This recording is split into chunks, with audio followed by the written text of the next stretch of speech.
अस्सलाम वालेकुम, सलाम पाकिस्तान में आपको खुशामदीद। आज एक और दिन आपके साथ हम मनाएंगे और ये आज का दिन है वो बहुत ज़्यादा अहम है। वो आप बताते हैं क्यों? क्योंकि आज के दिन वर्ल्ड डायबिटीज़ डे है और नाज़रीन ये बहुत इंफॉर्मेटिव और स्पेशली उन लोगों के हिसाब से कि जिनके घरों में एक ना एक डायबिटीज़ पेशेंट ज़रूर होता है और किसी न किसी को डायबिटीज़ हुई होती है। हम एहसास नहीं कर पाते हैं अक्सर औकात, और उन लोगों को ठीक है नॉर्मली बहुत ज़्यादा ट्रीट कर रहे होते हैं, नॉर्मली करना चाहिए और उनको खुद भी अपने आप को बहुत ज़्यादा नॉर्मल महसूस करना चाहिए, लेकिन अपना ख्याल किस तरह से रखना है और इस तरह से कि जिन लोगों को नहीं भी है उन लोगों को भी ख्याल किस तरह से रखना है, ये सब हम आज के शो में आपको बताएंगे।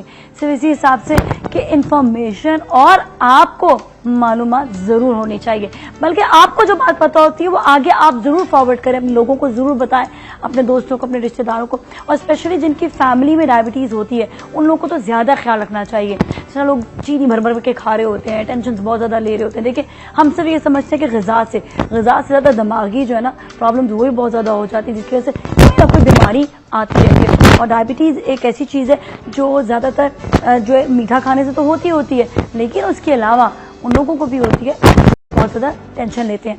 बहुत सी मालूमात हैं, एक छोटी सी इन्फॉर्मेशन है जो एक आम इंसान को होनी चाहिए, जिस तरह से मुझको है, लेकिन क्या हर एक को ऐसी इन्फॉर्मेशन है कि आप लोगों को पता है कि डायबिटीज़ जिसे शुगर कहते हैं, शुगर कहा जाता है वो है। आप ये सब नोट करिएगा, देखिएगा। चलिए यहीं पर ही हम लेंगे ब्रेक और ब्रेक के बाद आपकी मुलाकात करवाएंगे हम डॉक्टर साहब से, जो आपको काफ़ी सारी इन्फॉर्मेशन देंगे डायबिटीज़ के हवाले से। हमारे साथ ही रहेगा सलाम पाकिस्तान।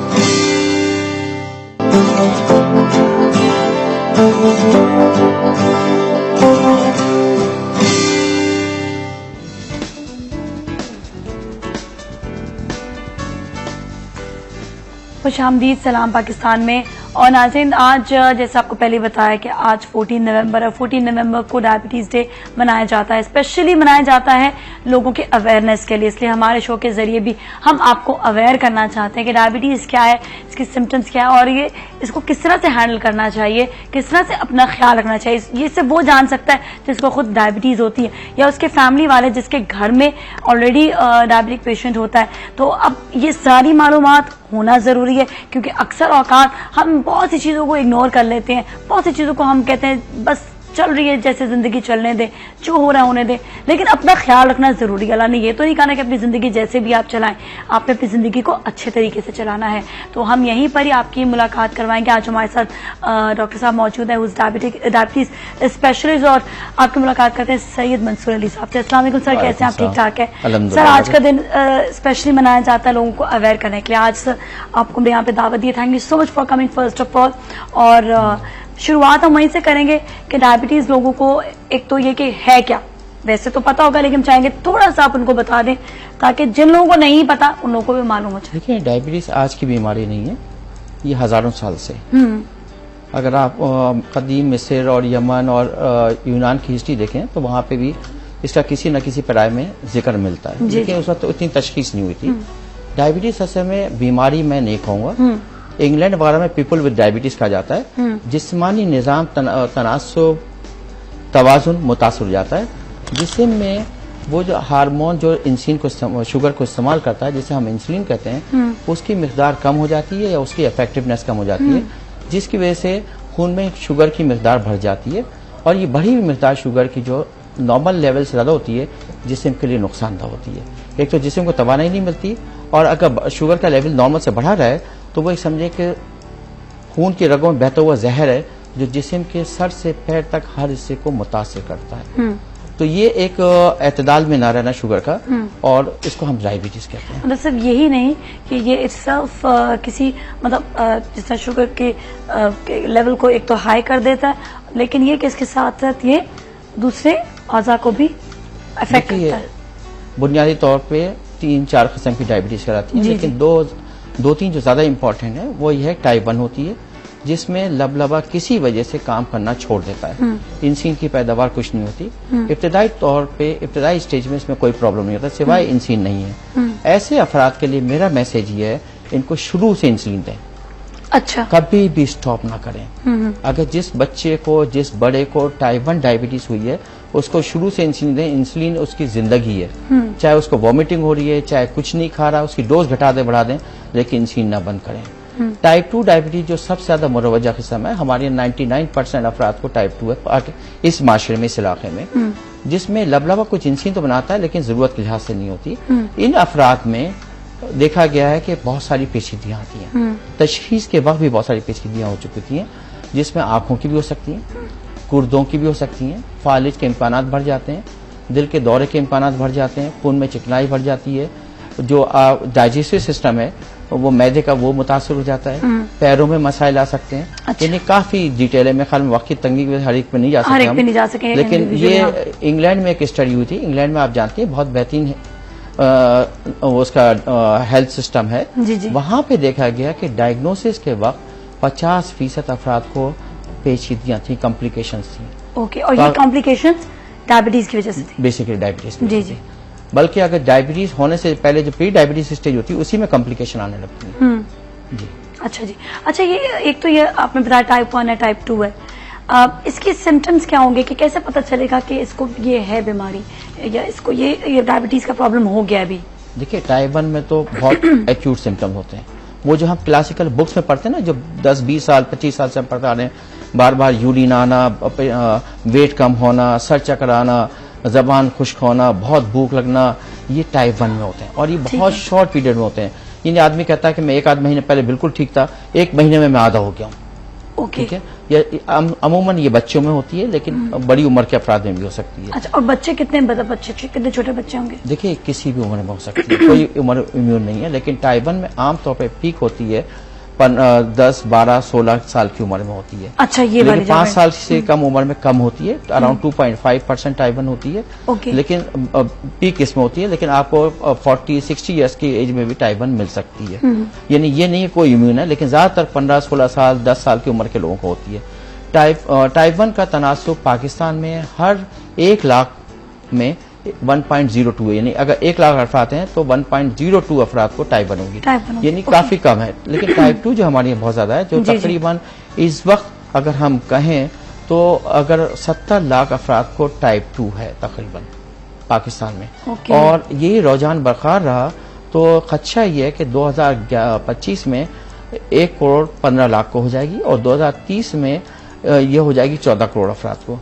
तो उस वक्त पाकिस्तान दुनिया में 4थे नंबर पे होगा, और अभी पाकिस्तान 7वें नंबर पे। अगर दुनिया के 193 कंट्रीज को हम लें, 193 कंट्रीज, तो उसमें अगर हम कहें कि हम 7वें नंबर पे हैं, तो ये कोई काबिल तहसीन मकाम नहीं है, कोई तो बड़े सोचने का मकाम है हमारा। एक तो ये कि वैसे डायबिटीज एक ऐसी चीज है जिसके थ्रू और बहुत सारी चीजें हो रही होती हैं।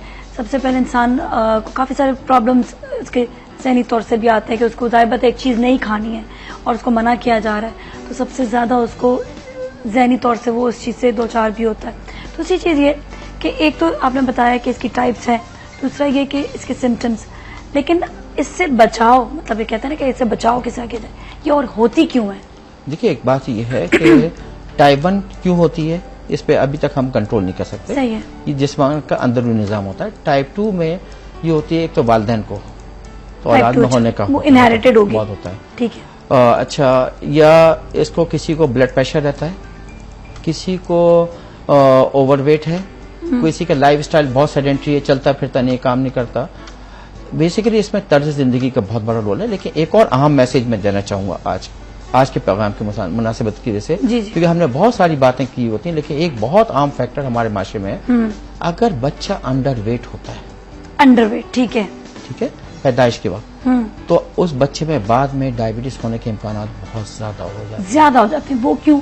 अगर आपने बच्चे को, माँ को फीडिंग सही नहीं हुई, तो बच्चा डेफिनेटली अंडरवेट होता है। हमारे यहाँ तकरीबन अराउंड, अगर मैं एग्जैक्टली रिकॉल नहीं कर पा रहा, इसलिए कोई गलती हो तो मैं मदद हूँ, अराउंड 40% बच्चे अंडरवेट होते हैं, बहुत बड़ी तादाद, यानी 2.5 kg से कम होते हैं, और इन बच्चों में बाद में डायबिटीज होने के इम्कान बहुत बढ़ जाते हैं। ये बात स्टडीज से साबित हो चुकी है। अगर हम डायबिटीज को रोकना चाहते हैं तो हमें ये भी देखना होगा कि ड्यूरिंग प्रेगनेंसी माओ की खुराक सही हो। अच्छा, उनकी भी, माँ की भी खुराक सही होनी चाहिए और बच्चा भी अंडरवेट नहीं होना चाहिए, और माँ अपने दूध को पिलाए तो ज्यादा बेहतर होगा। अच्छा, ये सारी जो कहते हैं ना, वो तो बीमारियों का जड़ ही होता है कि माँ जो अपना दूध नहीं पिलाती है, तो देखिए उसमें तो वो तो बात की बात होगी ना। पहले अगर दौरान हमल प्रेगनेंसी के दौरान अगर माँ की खुराक सही नहीं होगी तो बच्चा डेफिनेटली अंडरवेट होगा। हमारे पास तकरीबन 40% बच्चे अंडरवेट आ रहे हैं। हमारे माशरे में डायबिटीज की एक बहुत बड़ी वजह है। देखिए वेस्ट में ओवरवेट होना डायबिटीज की बहुत बड़ी वजह है। अगर अपनी प्रैक्टिस को रिकॉल करूं या मेरे बहुत सारे साथी जिनसे मेरी डिस्कशन होती है वो रिकॉल करें तो हमारे बहुत सारे डायबिटिक ओवरवेट नहीं है, वो नॉर्मल वेट है, अंडरवेट है।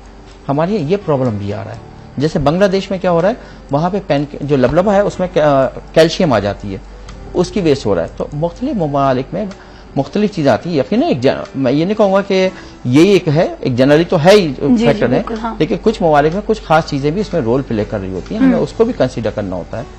तो ये चीजें भी है। लेकिन अगर हमें देखा जाए तो जिनको दूसरे प्रॉब्लम आ रहे हैं, आंखों का मसला आ रहा है, गुर्दों का मसला आ रहा है, हेपेटाइटिस सी है, ओवरवेट है, लाइफस्टाइल सेडेंटरी है, उनको माँ बाप को डायबिटीज है। आंखों का मसला ही क्या मतलब, ये भी सिम्टम्स होते हैं कोई? देखिए जैसे डायबिटीज को हम उम्मुल अमराज कहेंगे, लेकिन मैंने एक पहले बात कही थी कि डायबिटीज मर्ज भी नहीं है। अगर आप कंट्रोल रखें तो डायबिटीज के साथ बहुत अच्छी जिंदगी गुजारें। इसको हम मरीज नहीं बोलेंगे नहीं, जैसे इंग्लैंड वगैरह में पीपल विद डायबिटीज कहा जाता है, डायबिटिक पेशेंट नहीं कहा जाता, क्योंकि अगर आप इसको कंट्रोल रख लें तो हम बच सकते हैं। आपके सामने बहुत सारी जीती जागती मिसालें हैं, बहुत सारी हमारी सेलिब्रिटीज हैं जिनको डायबिटीज से आप देखें कितनी अच्छी जिंदगी गुजार रहे हैं। स्टिल हाँ, वो अपना उनके अंदर इतनी एम्पावर, इतना सेल्फ कंट्रोल है। सेल्फ कंट्रोल से ज्यादा मैं कहूंगा, जो मैं मैसेज देना चाहूंगा, देखिए अगर मैं एक स्कूल कॉलेज में जाता हूँ, शुरू से पढ़ता हूँ, स्टडी करता हूँ, ख्याल करता हूँ, मैं कामयाब होऊंगा। मैं अगर गफलत करता हूँ नहीं कामयाब होऊंगा। इसी तरह अगर जो लोग शुरू से, और डायबिटीज का ख्याल रखना, कंट्रोल करना मुश्किल नहीं है। अगर मैं शुरू से ख्याल रखूंगा, थोड़ा सा ख्याल रखूंगा, तो प्रॉब्लम से बहुत हद तक, बड़ी हद तक बच सकता हूँ। लेकिन अगर मैं नहीं ख्याल रखूंगा, फिर भी कहूंगा मेरी किस्मत है, तो ये ज्यादती होगी। हमारे यहाँ सबसे बड़ा प्रॉब्लम ये है, हम लोग इस पे तवज्जो नहीं दे पाते। हम लोग रेगुलर शुगर मॉनिटर नहीं कर रहे। असूलन कहा जाता है कि रोजाना शुगर चेक करनी चाहिए। इवन जिसको नहीं भी है या जिसको है? नहीं, जिसको है उसको जिसको नहीं है उसको टेंशन में नहीं डालें। उसको कब चेक करना चाहिए? अगर जिसको शुगर नहीं है, हाँ। एक कहा जाता है 25 साल या उससे ऊपर वाले शख्स को शुगर हर साल चेक करनी चाहिए। ठीक है। पाकिस्तान की माशरे में हम कहेंगे 20 साल, थोड़ा सा हम कम कर दें इसे। ठीक है। लेकिन जिसको शुगर है उसको असूलन कहा जाता है कि रोजाना चेक करें, और कभी नाश्ते से पहले, कभी नाश्ते के बाद, कभी रात खाने से पहले, कभी रात खाने के बाद, यानी मुख्तलिफ औकात में। हमारे ये क्या होता है कि जो मेरा तजुर्बा है और मेरे साथियों का जो तजुर्बा है, हम महीनों में चेक कर रहे होते हैं, और उसी को कहते हैं डॉक्टर साहब अभी पिछले महीने मेरी 250 थी, मेरी 200 थी, और अक्सर लोग फास्टिंग ही चेक कर रहे होते हैं। लोगों को मुख्तलिफ औकात में शुगर चेक करना चाहिए, क्योंकि शुगर का लेवल पूरे 24 घंटे में मुतवाजन रहना चाहिए, क्योंकि किसी भी शुगर का लेवल 140 से ऊपर बढ़ता है। 140 वो जिस्म के लिए नुकसानदायक। खाना खाने के बाद खाली पेट 110 के अंदर रहना चाहिए। तो यानी अब इसलिए हमें मुख्तलिफ औकात में चेक करना है, लेकिन एक और चीज भी हमें देखना है, हमें अपने वसाइल भी देखना है। तो इसलिए हम कहते हैं कि आप हफ्ते में 2-3 दफा कम से कम चेक करें, ताकि आपको पता चले कि इधर बैलेंस कहाँ पर है। मैं आपको एक मिसाल दूं कि मेरे पास एक पेशेंट आए, उन्होंने 2.5 महीने बाद शुगर चेक करवाई थी, 250 थी एक दिन पहले, दूसरे दिन चेक की तो 600 से ऊपर थी। तो मैसेज देने का मकसद ये, एक टेस्ट पे हम फैसला नहीं कर सकते, रेगुलर चेक करना चाहिए। अच्छा, ये जो नॉर्मल जैसे कहेंगे कि एक डायबिटीज का एक बंदा है, उसकी कितनी होनी चाहिए तकरीबन शुगर? देखिए मुख्तलिफ हालात के तहत हम तब्दीली कर सकते हैं, एज के फैक्टर के लिहाज से, या किसी को कोई शदीद प्रॉब्लम है। अदरवाइज एक हेल्थी टाइप 1 टाइप 2 डायबिटीज की शुगर खाली पेट 110 से कम रहनी चाहिए, बल्कि अब तो अमेरिकन करें 100 से कम रहनी चाहिए, और जो खाना खाने के बाद 140 या उससे कम रहनी चाहिए। अच्छा, जैसे और हम जरा सी मालूमात हासिल करेंगे, जैसा कि नाज़रीन आपको पता है डायबिटीज का दिन है, ये सिर्फ इसलिए बनाया जा रहा है ताकि आप लोगों को अवेयरनेस हो सके कि एक्चुअली डायबिटीज़ क्या है और किस तरह से इसका ख्याल रखना है। जो इसमें मुब्तला है वो किस तरह से अपनी ज़िंदगी में अपने लाइफस्टाइल को बना सकता है। चलिए हम अभी ब्रेक लेंगे, ब्रेक के बाद फिर आएंगे और उसके बाद तो आपको मजीद इन्फॉर्मेशन देंगे। हमारे साथ ही रहेगा। सलाम पाकिस्तान।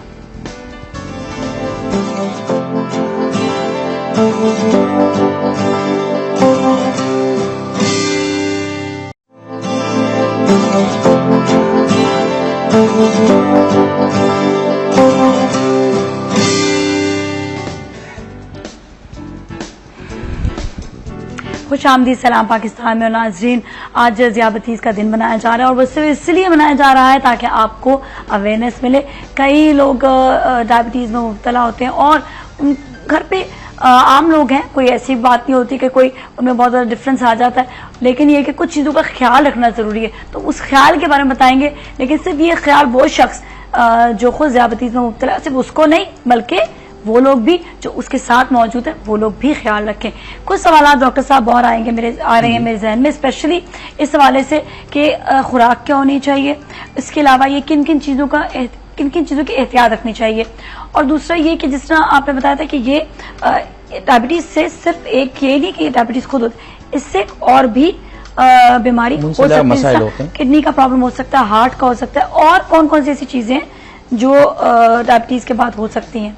देखिए, एक तो ग़िज़ा के मामले में यह है कि अब कहा जाता है डायबिटीज वाले की कोई अलग ग़िज़ा नहीं है, वही ग़िज़ा है जो नॉर्मल आदमी की ग़िज़ा होती है। ठीक है, सिर्फ चंद चीजों का ख्याल रखना होता है।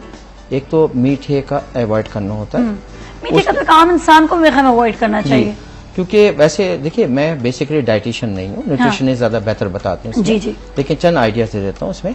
एक तो फाका नहीं करना, ठीक है, हमारे बहुत से लोग खाना पीना छोड़ देते हैं, और खास तौर पे अगर वो टैबलेट्स, मेडिसिन या इंसुलिन ले रहे हैं तो अगर खाने में लंबा गैप करेंगे तो नुकसान हो जाता है, क्योंकि उससे बाद शुगर बिल्कुल डिप हो जाती, गिर जाती है। तो बल्कि हम कहते हैं कि इनको 3 दफा के बजाय 6 दफा खाना चाहिए। एक वक्त कम मिकदार लें, ताकि अगर कम मिकदार लेंगे तो शुगर बहुत बढ़ेगी नहीं, और वक्फे से लें ताकि बहुत गिरे भी नहीं। हमें मुतवाजन रखना है, खासतौर पे जब मेडिसिन ले रहे हैं, क्योंकि अगर मेडिसिन ले रहे हैं और आपने देर की तो गिर भी सकती है। ठीक है। दूसरी बात यह है कि खाने में ऑयल का इस्तेमाल, फ्राइड आइटम जो है ना वो ज्यादा नुकसान है, उनको अवॉइड करें। हाँ, क्योंकि हमारे माशरे में फ्राइड आइटम बहुत चल रहे होते हैं। एक सिंपल सी बात कही जाती है कि पूरे दिन में खाने में 5 या 6 चाय के चमचे ज्यादा तेल पूरे दिन में इस्तेमाल न हो। वैसे भी नहीं होना चाहिए। सिंपल एक मैसेज देते हैं, अगर घर में आप 6 अफराद हैं तो 30 या 36 चमचे तेल के, छोटे चाय के चमचे के तेल के इस्तेमाल कर लें, सबके लिए खाना पकाएं। ये ना हो कि डायबिटिक वाले को कहें भाई ये आप अब्बा जी अम्मा जी ये प्याला लें, उधर कोने में बैठ जाइए, उधर हम जाके ये मुर्गे मुतंजन खा रहे हैं। सबके लिए खाना दीजिए, गोश्त कम रखें, खासतौर पे रेड मीट जो है वो मुनासिब नहीं होगा, वो मछली या मुर्गी का गोश्त हो कम मिकदार में, कहते हैं आमतौर पे 2/2 की 2 या 3 छोटी बोतलें। वैसे भी कहा जाता है कि इतना पोषण जो है वो खाना चाहिए एक नॉर्मल बंदे को भी, तो इसीलिए मतलब आप डायबिटीज जिसको उसको ये ना समझे कि उसको ही इतना खिलाना, बल्कि हर इंसान के लिए आई थिंक जैसे मैंने आपसे अर्ज की, एक डायबिटिक वाले के लिए एक अलग ग़िज़ा नहीं है, वही है जो सबके लिए कम तेल कम चिकनाई वाली ग़िज़ा। फ्रूट लें, लेकिन खाने के साथ ना लें, खाना खाने के 2-2.5 घंटे बाद या 2-2.5 घंटे पहले, लेकिन फ्रूट जूसेस ना लें। एक हमारे कॉन्सेप्ट है करेले का जूस, ग्रेप फ्रूट का जूस, उसका कोई एडवांटेज नहीं है, जामुन की गुठली का कोई खास एडवांटेज नहीं है। इसलिए अपने आप को खमाखा दद्दे सड़ी में मत डालें कि अब मैं करेले का जूस ले रहा हूँ। अगर मैं 3 किलो करेले का जूस लेता हूँ तो मैं सिर्फ सिंपल सी बात बता दूं आपको कि 3 किलो करेले के जूस से अगर मेरी 330 शुगर है तो इंशाअल्लाह ताला 300 से कम नहीं होगी। अच्छा, बस और 3 किलो करेले के जूस आप समझ सकती हैं कितना जी होगा। कितना और कितना कड़वा होता है वो। तो ऐसे कोई खास एक्स्ट्रा चीजें लेने की जरूरत नहीं है। नॉर्मल दाल भी लें, सब्जियां भी लें, आटा भी लें, गोश्त भी लें, दूध भी लें, अंडे की कहते हैं सफेदी बेहतर है, लेकिन मैं जनरल बात कर रहा हूँ। जिन चीजों में कोलेस्ट्रॉल बहुत ज्यादा उनको अवॉइड करें। जी, बेसिक यही है। देखिए, जब बर्गर है, ब्रोस्ट है, बिरयानी, कौरमा, निहारी, पाए, पराठे, गाठिया, चेवड़ा, जो भी तेल में अच्छा हमारे पास पकौड़ों के बारे में तस्वुर होता है बेसन के बने हुए, लेकिन पकौड़े तेल में तले हुए होते हैं, वो तो पूरे बल्कि इतना ज्यादा होता है कि डिप हो जाते हैं अंदर। और साथ ही मैं आपको गोल्डन पर्ल का सवाल भी बता देती हूँ। गोल्डन पर्ल कॉस्मेटिक्स का सवाल है, आप इस हवाले से भी सवाल करें, साथ में आप डायबिटीज के हवाले से भी सवाल कर सकते हैं। सवाल आपको एक दफा फिर दोहरा देती हूँ, वो इसलिए कि ये सवाल पहले भी आ चुका है, लेकिन आप लोगों ने किसी ने भी सही जवाब नहीं दिया था। तो जो लोग आज दोबारा से हमें कॉल करेंगे, सवाल का जवाब आप जो है ना सही तरीके से दीजिएगा। वो पहले बोला नेट पे जाएं, आप जाके चेक करें, किसी से आप पूछ लें, लेकिन थोड़ा सा चीज पे आप ध्यान दीजिएगा। अच्छा, सवाल है पाकिस्तान की तरफ से पहली टेस्ट सेंचुरी किस खिलाड़ी ने बनाई थी? और साथ ही हम आपसे बात करें डायबिटीज के हवाले से भी, ग़िज़ा की बात हो गई, खाने की बात हो गई। अब एहतियात, किन किन चीजों की एहतियात करना जरूरी है? स्पेशली कहते हैं पाँव के होते हैं, चोट ना लगे, ये सब चीजें। कोई भी नहीं चाहेगा उसको चोट लगे, सही बात है, लेकिन एहतियात ही होती है। देखिए, हमें, मैंने आपसे अर्ज की पहले से कि हमें एक दफा साल में आंखों का जरूर मायना करवाना चाहिए जी, जिसको भी डायबिटीज है। अगर डॉक्टर कहे कि इससे ज्यादा मायना करे तो फिर और ज्यादा मायना करें, लेकिन एक दफा जरूर मायना होना चाहिए। एक दफा पूरे एक्सक्लूसिव टेस्ट होना चाहिए, जिसमें कोलेस्ट्रॉल का भी टेस्ट हो, जिसमें गुर्दों का भी टेस्ट हो, जिसमें यूरिन का टेस्ट भी हो, जिसमें दिल का फंक्शन को भी असेस किया जाए, जिसमें आंखों को मतलब दांतों को भी चेक किया जाए, पूरा सिस्टम का मायना हो। अच्छा, पैरों का मायना इसलिए कहते हैं कि हम कहते हैं कि डायबिटीज में एक बड़ी मशहूर बात है कि पैरों की हिफाजत चेहरे से ज्यादा करें। अच्छा। क्योंकि जिसको एक दफा पैरों का मसला हो जाए, अलामान हफीज एक कहते हैं दुनिया में हर 30 सेकंड पे एक टांग डायबिटीज की वजह से कटती है।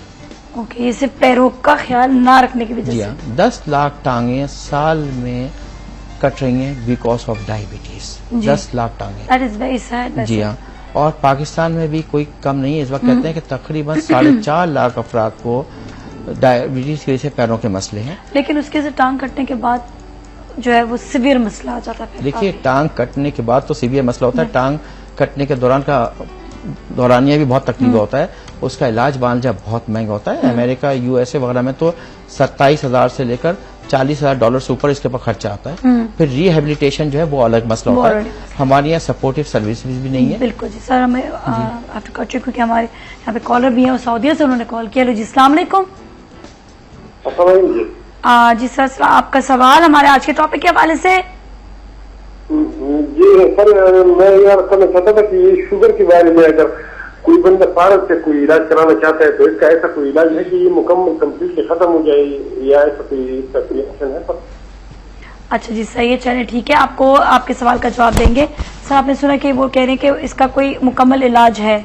देखिए, मैं थैंक यू सो मच, आपका बहुत बहुत शुक्रिया आपकी कॉल का। Thank you so much. जी जी, इस बात को मैं क्लियर कर देता हूँ। जी जी, शुगर का कंट्रोल किया जा सकता है, खत्म नहीं किया जा सकता। मुकम्मल मतलब बिल्कुल इसको क्लियर कर लें, क्योंकि इसमें हमारे बहुत सारे साथी, हमारे बहुत सारे दोस्त नुकसान उठा लेते हैं। उल्टे सीधे शोबदेबाजी वाले इलाज करते हैं। एक्चुअली एक बहुत बड़ा मसला होता है, स्टेरॉइड्स जो इस्तेमाल करते हैं वो थोड़े 3 महीने के लिए तो सही कर लेता है, लेकिन उसके बाद उसके देखिए, स्टेरॉइड जो है ना वो डायबिटीज का इलाज नहीं है। जी जी, स्टेरॉइड से शुगर बढ़ेगी। स्टेरॉइड जो है जोड़ों का दर्द है, सांस का मसला है, या बहुत सी दफा दूसरे मकासद के लिए भी लोग इस्तेमाल करते हैं। आपने सुना होगा मुख्तलिफ टेस्ट हो रहे होते हैं, ये हो रहे होते हैं, स्ट्रेंथ लेने के लिए भी लोग इस्तेमाल कर रहे होते हैं। लेकिन स्टेरॉइड का डायबिटीज में इलाज नहीं है। लेकिन हमारी यहाँ अलमिया यह है कि बहुत सारे लोग क्लेम करते हैं हम शुगर को जड़ से खत्म कर देते हैं। ये बात याद रखिए कि डायबिटीज पूरी दुनिया का मसला है। अगर कोई चीज ऐसी आएगी जो डिस्कवर करेगा उसका पूरी दुनिया में नाम आ जाएगा। जैसे आज हम वर्ल्ड डायबिटीज डे बना रहे हैं, क्यों बना रहे हैं? चार्ल्स बेस्ट और बेंटिंग के नाम पे बना रहे हैं, जिन्होंने 1921 में इंसुलिन डिस्कवर की थी, जिसने डायबिटीज के मर्ज के सिलसिले में इनकलाब बर्पा कर दिया था।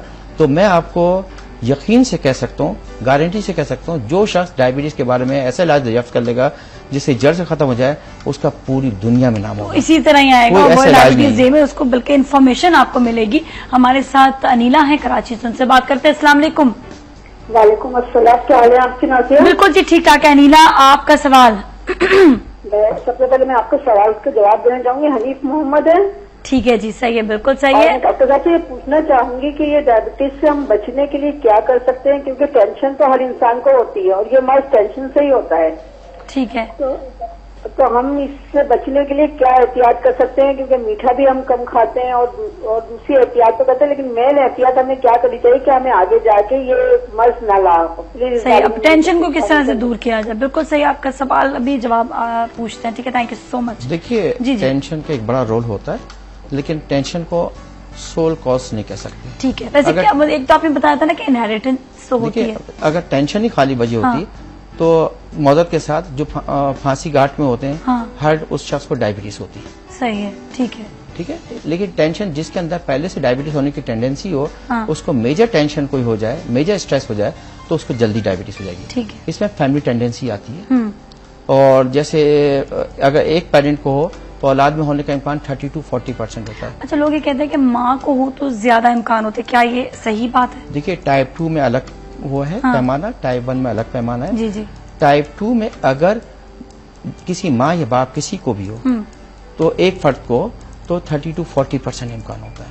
ओके। अगर दोनों को हो तो ये इम्कान 70% तक हो जाता है। अगर माँ बाप को 40 साल की उम्र में हुई है, औलाद को 30 साल की उम्र में हुई। लेकिन टाइप 1 में ये होता है कि अगर माँ को हो, टाइप 1 में माँ को हो तो 1.6% तक इम्कान होता है, यानी हम कहें राउंड फिगर में 2%। बाप को हो तो 7% तक इम्कान होता है। अगर दोनों को हो तो 15% तक इम्कान होता है। लेकिन इससे डायबिटीज से हम बचने का अब ये बात स्टडी से साबित हो चुकी है।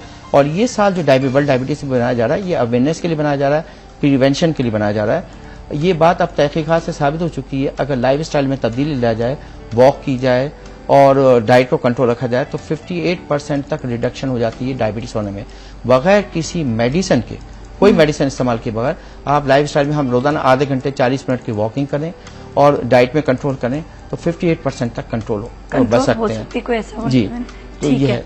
अच्छा, ये टेंशन की तो बात की है, क्या ज्यादा चीनी खाने से, जिसके आगे पीछे फैमिली में नहीं है किसी को, क्या जो लोग बहुत भर भर के चीनी खाते हैं, देखा है हमने भी 4-4 चम्मच चीनी खा रहे हैं, मीठा दबा कर खा रहे हैं, केक पेस्ट्री जो मीठा मिलता है वो खाते हैं, बड़े शौकीन होते हैं, क्या उनमें भी इम्कानात बढ़ सकते हैं? देखिए, बाबर बेअश को आलम दोबारा निस, तो हम ये नहीं कह सकते कि जो छत से छलांग आएगा हर शख्स की हड्डी टूटेगी, लेकिन यकीनन जब मैं छत से छलांग लगाऊंगा तो हड्डी टूटने के मसाइल के इम्कानात बढ़ जाएंगे, बढ़ सकते हैं। डेफिनेटली इसमें लाइफ स्टाइल का, जिसमें डाइट भी शामिल है, बहुत बड़ा रोल है। क्योंकि हम ऐसी मीठी चीजें, तली हुई चीजें ले रहे हैं तो हम अपने लबलबे पे दबाव डाल रहे हैं। और ये बात समझ लीजिए कि लबलबे में जो इंसुलिन पैदा करने वाले खुलियात हैं उनकी तादाद फिक्स है, वो बढ़ नहीं सकती। अगर हम स्ट्रेस डालते हैं तो कम होते चले जाएंगे, खत्म होते चले जाएंगे, वो दोबारा बहाल नहीं होंगे। अच्छा, तो इसलिए अच्छा, एक और चीज, इंसुलिन कब इस्तेमाल करनी चाहिए, कौन सा टाइम आता है? वो अक्सर लोग ये कहते हैं कि डायबिटीज होने के 20 साल बाद, 10 साल बाद, जब तक आप गोलियों से कंट्रोल करें, तो कब? बड़ा खतरनाक सवाल किया आपने। लोग कहते हैं डॉक्टर साहब कोई भी दवा दे दें, कोई भी दे दें, इंसुलिन ना लगाएं। इंसुलिन नहीं हो गई, लानत हो गई, अजाब हो गई, जो कर्स हो गई, पता नहीं, हमारे यहाँ बहुत खौफ है जो दूसरी जगहों पे इतना नहीं है। और इसी वजह से जो पेचीदियां वेस्ट में 60 साल की उम्र के बाद हो रही हैं, हमारे यहाँ 40 साल की उम्र में हो रही हैं। यानी फुट का प्रॉब्लम जो है, मैंने इंग्लैंड में देखा था 60 साल के बाद ज्यादा हो रहा है, हमारे 40 से 60 साल की उम्र में ज्यादा हो रहा है। सारी पेचीदियां हमारी ज्यादा होनी है, हम इंसुलिन में बहुत देर कर देते हैं। इंसुलिन जो है, मैं कहता हूँ कि आब-ए-हयात है डायबिटिक पेशेंट के लिए। अलमिया ये है, हम जहर को तरियाक और तरियाक को जहर समझ रहे हैं। इसके बारे में बिल्कुल सिंपल सा क्राइटेरिया है, अगर किसी की टाइप 1 डायबिटीज है उसको शुरू से इंसुलिन तमाम लाइफ, प्रेगनेंसी के दौरान इंसुलिन है, दूसरी कोई इमरजेंसी ऑपरेशन है उसके दौरान इंसुलिन चाहिए होती है। लेकिन अगर किसी का टैबलेट पे कंट्रोल नहीं हो रहा, कंट्रोल का मतलब है उसकी फास्टिंग खाली पेट 110 से ऊपर रह रही है, खाना खाने के बाद 140 से ऊपर रह रही है, एक 3 महीने का पैमाना होता है जो 3 महीने का एवरेज बताता है, जिसे हम HbA1c कहते हैं आम जबान में, वो अगर 7 से ऊपर रह रहा है और मेडिसिन ले रहा है तो उसके लिए बेहतर है कोई इंसुलिन ले ले। और वैसे भी कहते हैं अगर डायग्नोसिस के वक्त अगर किसी की शक्कर 300 से ऊपर आती है तो कम से कम स्टार्ट में उसको इंसुलिन लेनी चाहिए। बल्कि अब तो ये गाइडलाइंस ये आ रही है कि शुरू से इंसुलिन स्टार्ट कर लें। हमारे साथ कॉलर, उनसे बात करते हैं। फिर इसी सवाल को मैं दोबारा से, एक और सवाल भी आ रहा था। अस्सलाम वालेकुम। वालेकुम अस्सलाम। जी, हमारे साथ कौन है? मैं राना मनान बात कर रहा हूँ मुजफ्फरगढ़ से। जी, आपका सवाल। डॉक्टर साहब से मैंने ये पूछना था कि टाइप 2 में बेहतर ये मेडिसिन होती है या इंसुलिन बेहतर होती है? अभी इन्होंने जवाब भी दिया, थोड़ा सा और मेरे भी जहन में एक दो सवाल है, कहा था कि शुरू से इंसुलिन ले लें या थोड़ा सा कंट्रोल कर सकते? असल में कंट्रोल मैटर करता है, कंट्रोल मैटर करता है। ठीक है, अगर टाइप 2 हमें कंट्रोल रखना है। थैंक यू सो मच आपकी कॉल का, और अभी आप जवाब दोबारा से सुन लीजिएगा। जी, कंट्रोल मैटर करता है। अगर हमें रखनी शुगर 140 से कम खाना खाने के बाद, खाली पेट 110 से कम रखनी है, इसलिए 3 महीने का पैमाना जो था 7 से कम रहना चाहिए। अगर ये टैबलेट पे हमें अचीव नहीं हो रहा है तो इंसुलिन ले लें। अगर ये हो रहा है अचीव तो फिर ना। दूसरी बात ये भी देखना होता है, अगर गुर्दों में कोई प्रॉब्लम है, जिगर में कोई प्रॉब्लम है, जो अक्सर डायबिटीज में जाता है, उस वक्त टैबलेट नुकसान हो जाती है। अच्छा। इंसुलिन सबसे बेजरर चीज है, सबसे मोस्ट इफेक्टिव, सबसे मोस्ट रिलायबल चीज है। अच्छा, इसी से सवाल रिलेटेड के लोग समझते हैं इंसुलिन ले रहे हैं तो बस फिर अपनी मर्जी से, क्योंकि फिर वो ये नहीं देखते कि इंसुलिन इतनी लेनी है, इतनी लेनी है, कितनी लेनी है, बस वो फिर कहते हैं कि भूख लग रही है। वही के बहुत ज्यादा अप्स एंड डाउन आ रहे होते हैं इंसुलिन लेने के बाद भी, लोगों को सही पैमाना नहीं पता होता। बात यह है कि हमें इसमें डायबिटीज में डॉक्टर का रोल जो है 30% होता है, 70% पेशेंट का रोल होता है। उसको मालूम होना चाहिए कि मुझे अपनी डाइट क्या लेनी है, उसको मालूम होना चाहिए मुझे 30-40 मिनट वॉक करनी है, उसको मालूम होना चाहिए कि मुझे रेगुलर शुगर मॉनिटर करनी है, उनको मालूम होना चाहिए कि साल में एक दफा मुझे कम्प्रीहेंसिव चेक करवाना चाहिए, जिसमें पैरों का, आंखों का, इन सब का होना चाहिए। लेकिन डाइट जो है ना, आप टैबलेट ले रहे हैं, डाइट कंट्रोल पे है, खाली कोई मेडिसिन नहीं ले रहे, इंसुलिन ले रहे हैं, डाइट वही रहेगी। ये नहीं होता, ये नहीं हो रहा कि अब आपने इंसुलिन लगा दी तो डाइट बहुत ज्यादा लें। अच्छा, अभी हम ब्रेक लेंगे, ब्रेक के बाद पैरों का किस तरह से ख्याल रखना, क्योंकि हर प्रॉब्लम जो है वो पैरों से शुरू होती है, स्पेशली डायबिटीज के लिए। तो जो डायबिटीज में इस वक्त मुब्तला है वो इस बात का जरूर ख्याल रखें, बल्कि उनके घर वाले भी उनको समझाएं, बताएं। हमारे साथ ही ना सलाम पाकिस्तान।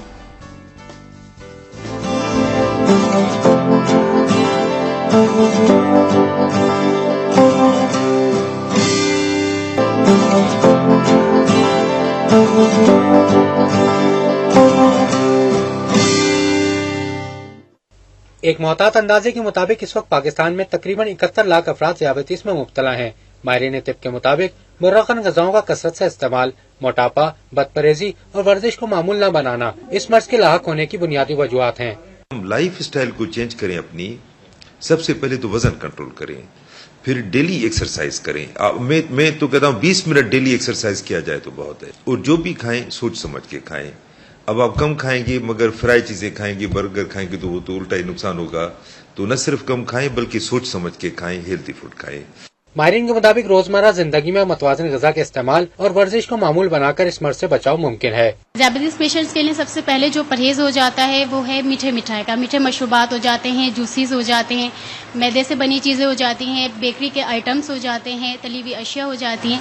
इन चीजों का उन्हें परहेज करना है। ज़ियाबतीस के हवाले से पाकिस्तान दुनिया भर में 7वें नंबर पर है। अगर इस मर्ज पर काबू न पाया गया तो खदशा है कि 2030 तक मुल्क में ज़ियाबतीस के मरीजों की तादाद 3 करोड़ 8 लाख हो जाएगी।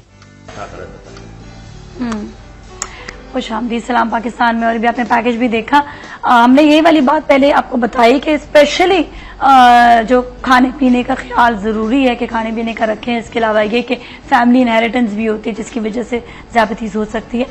अब जो इम्पोर्टेंट पॉइंट है जो मैं स्पेशली आप लोगों को बताना चाहेंगे वो ये कि पाँव का ख्याल रखना। स्पेशली आपने बताया कि जो हज पे जाते हैं, उम्रे पे जाते हैं, उन लोगों को ज्यादा ख्याल रखना चाहिए क्योंकि वहाँ पे पैदल ट्रैवलिंग ज्यादा होती है। देखिए, पैरों का ख्याल तो रखना ही है। डायबिटीज की मैंने आज जैसे आपसे अभी मैंने अर्ज किया था, हम कहते हैं कि पैरों की हिफाजत चेहरे से ज्यादा करें जी, क्योंकि आदमी पैरों पे चलता है। कहते हैं ना अपने पैरों पे खड़े हो गए, एक मुहावरा है। तो इसमें जैसे मैंने आपसे अर्ज किया था कि तकरीबन हमारे पास 4.5 लाख अफराद ऐसे हैं 70 लाख में से जिनको कुछ ना कुछ हर वक्त पैरों का कोई ना कोई मसला रहता है। बिल्कुल जी। यानी आप जो क्लिनिक्स में आ रहे होते हैं, हर 100 में से 6-7 अफराद ऐसे होंगे जिनको पैरों का मसला होगा डायबिटीज से। पैरों की एहतियात ये होती है कि इलाज तो डॉक्टर का काम है, वो स्पेशलिस्ट डॉक्टर करते हैं, लेकिन एहतियात क्या है? बहुत सिंपल सी है, कोई खर्चा नहीं है। नंगे पैर ना चलें, कालीन पर भी घास पर भी नंगे पैर चले नहीं चले। उसकी मसलियत क्या है कि पैर सुन हो जाते हैं, चप्पल तो गई, जल गया, कट गया, पता नहीं चलता। हाँ, मेरे एक पेशेंट थे, वो मस्जिद में गए, लोगों ने कहा हाजी साहब आपके पैर से खून बह रहा है। हाजी साहब को पता नहीं कब चोट लग गई। हरम में मेरे एक पेशेंट बैठे हुए थे, पुलिस वाले आए, कहने आपको डायबिटीज है। उनको कैसे पता कि डायबिटीज है?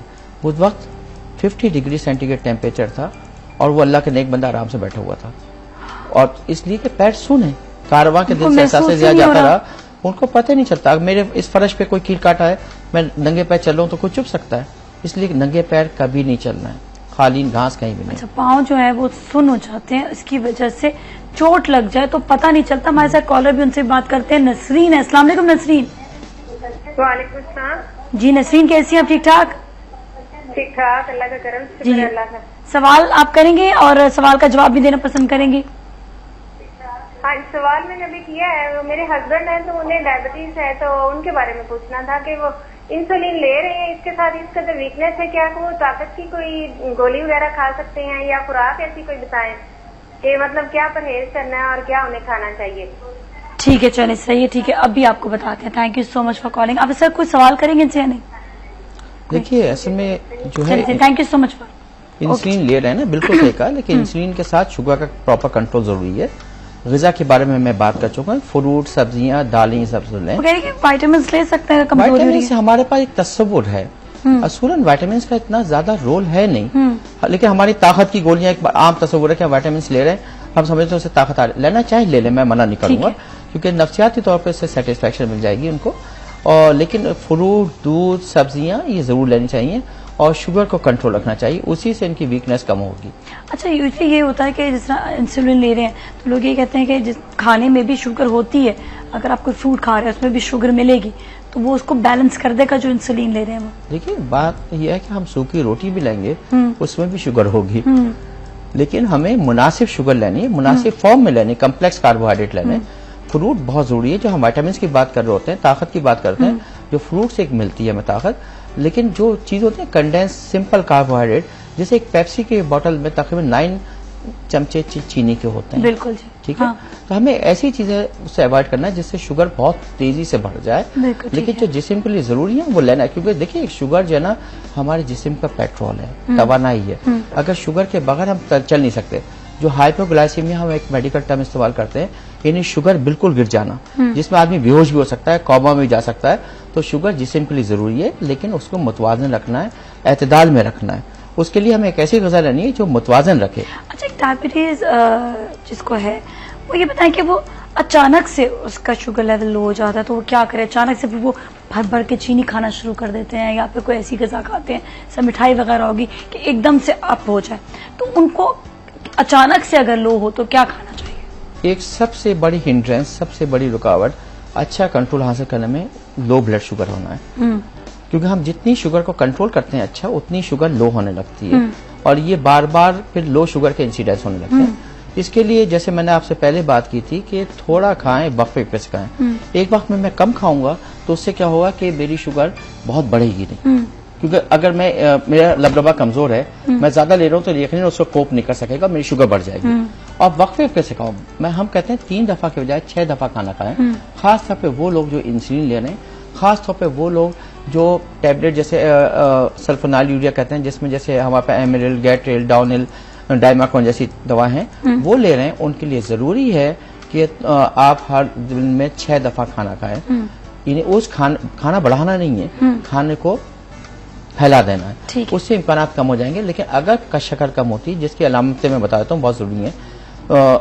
मेरे हाथ पर यूं लरसने लगे, ठंडा ठंडा पसीना आए, दिल ऐसे धड़के जैसे निकल जाएगा और आंखों के सामने अंधेरा, मुझे भूख ऐसी लगे कि जो आ जाए मैं खा जाऊं, ये अलामतें होती हैं शक्कर कम होने की। अच्छा जी। अच्छा, उस वक्त मुझे देर नहीं करनी है, उस वक्त फौरन 1 गिलास पानी में, अगर मैं होश हवास में हूँ, 2 चमचे चीनी या ग्लूकोज या कोई मीठा शरबत फौरन ले लेना है।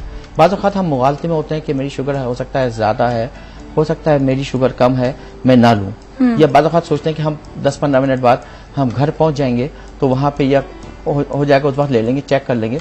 नहीं, ये मेरे जिस्म के कंट्रोलिंग में नहीं है, मेरी विल पावर में नहीं है। मेरे एक पेशेंट को ये अलामतें हुई, तरावी पढ़नी थी, उन्होंने कहा मैं 10-15 मिनट तरावी पढ़ लूंगी और भी ले लूंगी, वो दौरान बेहोश होगी। फौरन आपको स्टेप लेना है। हाँ, अगर शक्कर ज्यादा भी है और मैंने ले लिया तो मेरा कोई नुकसान नहीं है, थोड़ी सी और बढ़ जाएगी, लेकिन कम है तो बेहोशी हो सकती है। बेहोशी हो सकती है। अच्छा, हमारे साथ कॉलर परवेज साहब, उनसे बात करेंगे। अस्सलाम वालेकुम। वालेकुम सलाम। जी परवेज साहब, आपका सवाल। डॉक्टर साहब, हेलो। जी बात कीजिएगा। जी फरमाइए। जी डॉक्टर साहब से मैं बात कर सकता हूँ? जी बिल्कुल, बात कीजिए।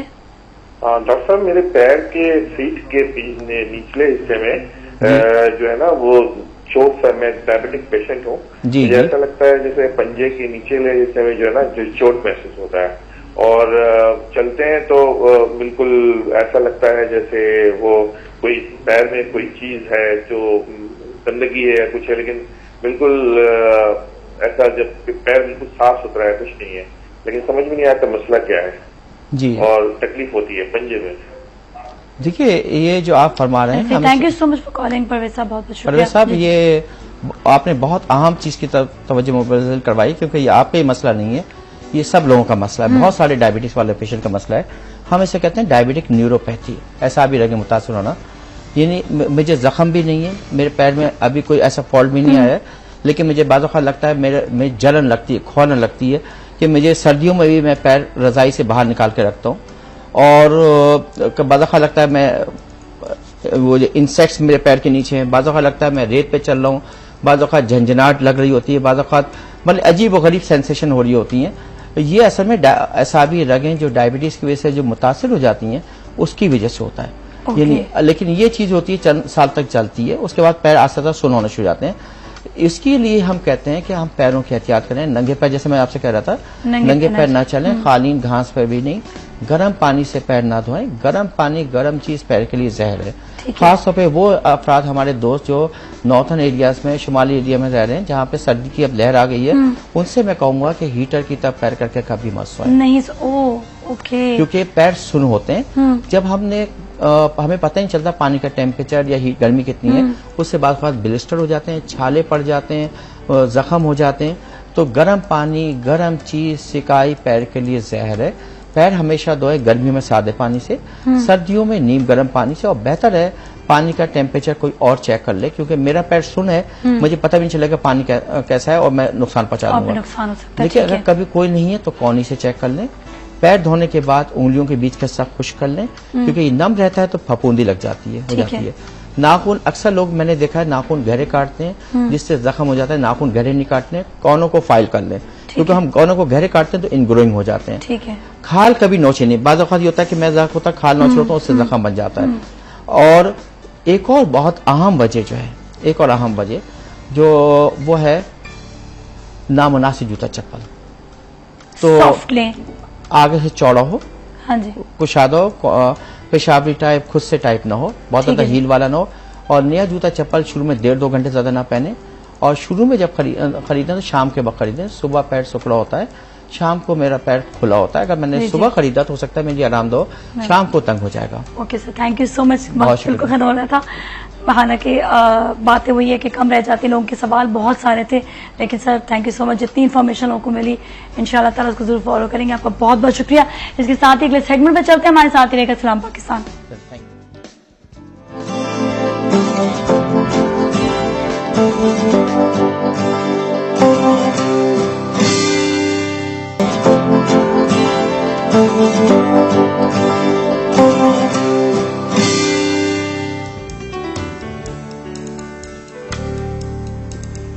खुशामदीद सलाम पाकिस्तान में। नाजरीन, आते पहले मैं आपको कोलन पर्ल का सवाल बता देती हूँ ताकि आप लोग हमें जवाब दे सकें। और साथ साथ आज जिस तरह वर्ल्ड डायबिटीज डे, हम अभी भी अपने टॉपिक से हटे नहीं है, हम टॉपिक पे ही हैं, लेकिन अब हमारे गेस्ट थोड़े चेंज हो गए और किस हवाले से बात करेंगे ये भी बताते, लेकिन पहले मैं आपको कोलन पर्ल का सवाल बता देती हूँ। सवाल है, पाकिस्तान की तरफ से पहली टेस्ट सेंचुरी किस खिलाड़ी ने बनाई थी? तो आपने इसका जवाब देना है कि ये सवाल हम पहले भी कर चुके हैं, लेकिन सबके जवाब गलत थे, तो बड़ी अफसोस की बात है। तो आप लोग दोबारा से जरा, आपको कहा है कि जो लोग नेट या इंटरनेट इस्तेमाल करते हैं वो जाकर जरा चेक कर लें। और इसके अलावा ये किसी से आप पूछ भी सकते हैं। आज वर्ल्ड डायबिटीज डे है और ज़ियाबतीज़ का दिन बनाया जाता है, वो इसलिए कि जो लोग ज़ियाबतीज़ में मुब्तला हैं एटलीस्ट वो अवेयरनेस हासिल करें, और जो लोग नहीं भी हैं वो भी इस हवाले से अवेयरनेस हासिल करें कि उनको खुद क्या करना चाहिए और किस तरह से बचाव रखना चाहिए। और दूसरा ये कि जिनको ज़ियाबतीज़ है उनके साथ किस तरह से आप एटीट्यूड रखें घर पर भी, और वो खुद जिनको ज़ियाबतीज़ है वो अपना लाइफस्टाइल किस तरह से गुजार सकते हैं। पहले हमने बात की थी डॉक्टर साहब से जिन्होंने बताया था कि ज़ियाबतीज़ क्यों होती है, कैसे ख्याल रखना चाहिए, पाँव का कैसे ख्याल रखना है। लेकिन अब हम थोड़ा सा फर्दर आगे जाएंगे कि जिन लोगों को ज़ियाबतीज़ होती है उन लोगों को यही बात आ जाती है कि अपनी मोटिवेशन कैसे उनको हासिल करनी है, किस तरह से कहते हैं ना कि इनको कंट्रोल करना डाइट को, तो खैर हर एक के लिए ज़रूरी है, लेकिन स्पेशली उन लोगों के लिए क्योंकि जिनको ज़ियाबतीज़ है उनको गुस्सा ज़रा सा ज़्यादा आता है। क्यों आता है? क्योंकि कमज़ोरी होती है, कमज़ोरी होने की वजह से थोड़े से ऐसे पॉइंट्स आ जाते हैं जिसपे लोग जो उनके इर्द गिर्द होते हैं वो एहसास नहीं कर पाते कि भाई ये मसला है या ये प्रॉब्लम है, तो थोड़ा सा आप लोग भी एहसास करें। तो इसी बारे से हम बात करेंगे। आज हमारे साथ मौजूद हैं रोजी मलिक, माइंड साइंस स्पेशलिस्ट, जो स्पेशली इस हवाले से बताएंगी कि किस तरह से अपने अंदर माइंड को किस तरह कंट्रोल करना है और ग़िज़ा को कैसे कंट्रोल करना है, या ग़िज़ा क्या खानी चाहिए, इस हवाले से हमें बताएंगे आगा साहब जो हमारे साथ मौजूद हैं। और आपको बहुत सारी इंफॉर्मेशन और मिलेगी। आपका भी सवाल होना चाहिए। हम फर्स्ट हाफ में ज़रा कॉल्स नहीं लेंगे क्योंकि थोड़ी सी मोटिवेशन के बारे में हम जानेंगे किस तरह से अपने अंदर कंट्रोल। जब ये कॉल्स भी बल्कि आई है। रोजी, अस्सलाम वालेकुम, कैसे आप? ठीक ठाक है सर, आपका क्या हाल है? बहुत बहुत शुक्रिया फर्स्ट ऑफ ऑल आप दोनों यहाँ पे तशरीफ लाने का। हमें बल्कि भी कॉल्स भी आए थे कि किस तरह से अपने आप को मोटिवेट करें, किस तरह से अपना जो है हम इस बात पे कंट्रोल रखें कि एक तो ये कि गुस्सा ना आए, ज्यादा टेंशन ना हो, ये सब चीजों से हमें परहेज करना जरूरी है। हाँ देखो, जैसे तुमने जब मुझे कॉल किया था और कहा था कि विल पावर की बात होती है, तो विल पावर हर एक के अंदर होती है। उसकी यूटिलाइजेशन जो है वो मोटिवेशन से या इंस्पिरेशन से रिलेटेड है। जितने आप इंस्पायर्ड हैं उतने आप खुद ब खुद उसको यूटिलाइज करेंगे। ठीक है। जितने आप मोटिवेटेड हैं उतना ही आप you will be push towards doing this particular task which you want to do. अब क्या होता है कि थोड़ी सी मेरी हर बात में एक तमहीद होती है। ये मैं थोड़ा सा मसनवी से पढ़कर आई थी, तो विच वॉज रिलेटेड टू कि आप इंस्पायर कैसे होते हैं। वो ये कि जब अल्लाह ताला ने कुछ अपने कवानीन बनाए हुए, मैं बहुत से पिछले प्रोग्राम्स में भी कहा कि इंसान में ये जरूरत नहीं, ये सकत नहीं कि अल्लाह के कवानीन को तोड़ने की कोशिश करे। ठीक है। लेकिन अल्लाह ताला अपनी मर्जी से अपने कवानीन को खुद तोड़ ले तो वो बादशाह है, वो जो चाहे। जब अल्लाह ताला अपने कवानीन को खुद तोड़ता है तो मोजज़ात होते हैं, जैसे जो कि नबियों के साथ होते हैं। जो चीजें लॉजिक से हटकर होती हैं, जैसे असा फेंका और अजदा बन गया और इस तरह के जो वाकयात होते हैं, इस सब का मतन ये है कि क्योंकि लोगों को समझ नहीं आता तो लोग उनको जादूगर या ऐसे कहते हैं। जैसे कि बहुत से अंबिया को लोगों ने इनिशियली कहा कि ये तो जादूगर है, ये कैसे हो गया या ये कैसे हो गया।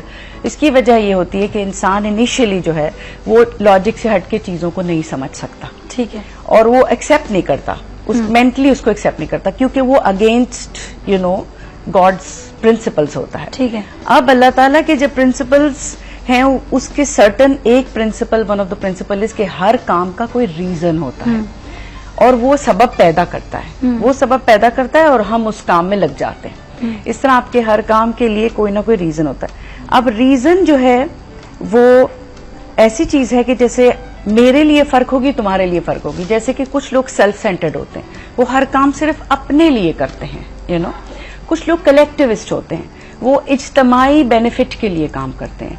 तो इसलिए इंस्पिरेशन और मोटिवेशन रिलेटेड होती है कि आप बहुत से लोग अपने आप को इग्नोर करते हैं। ठीक है।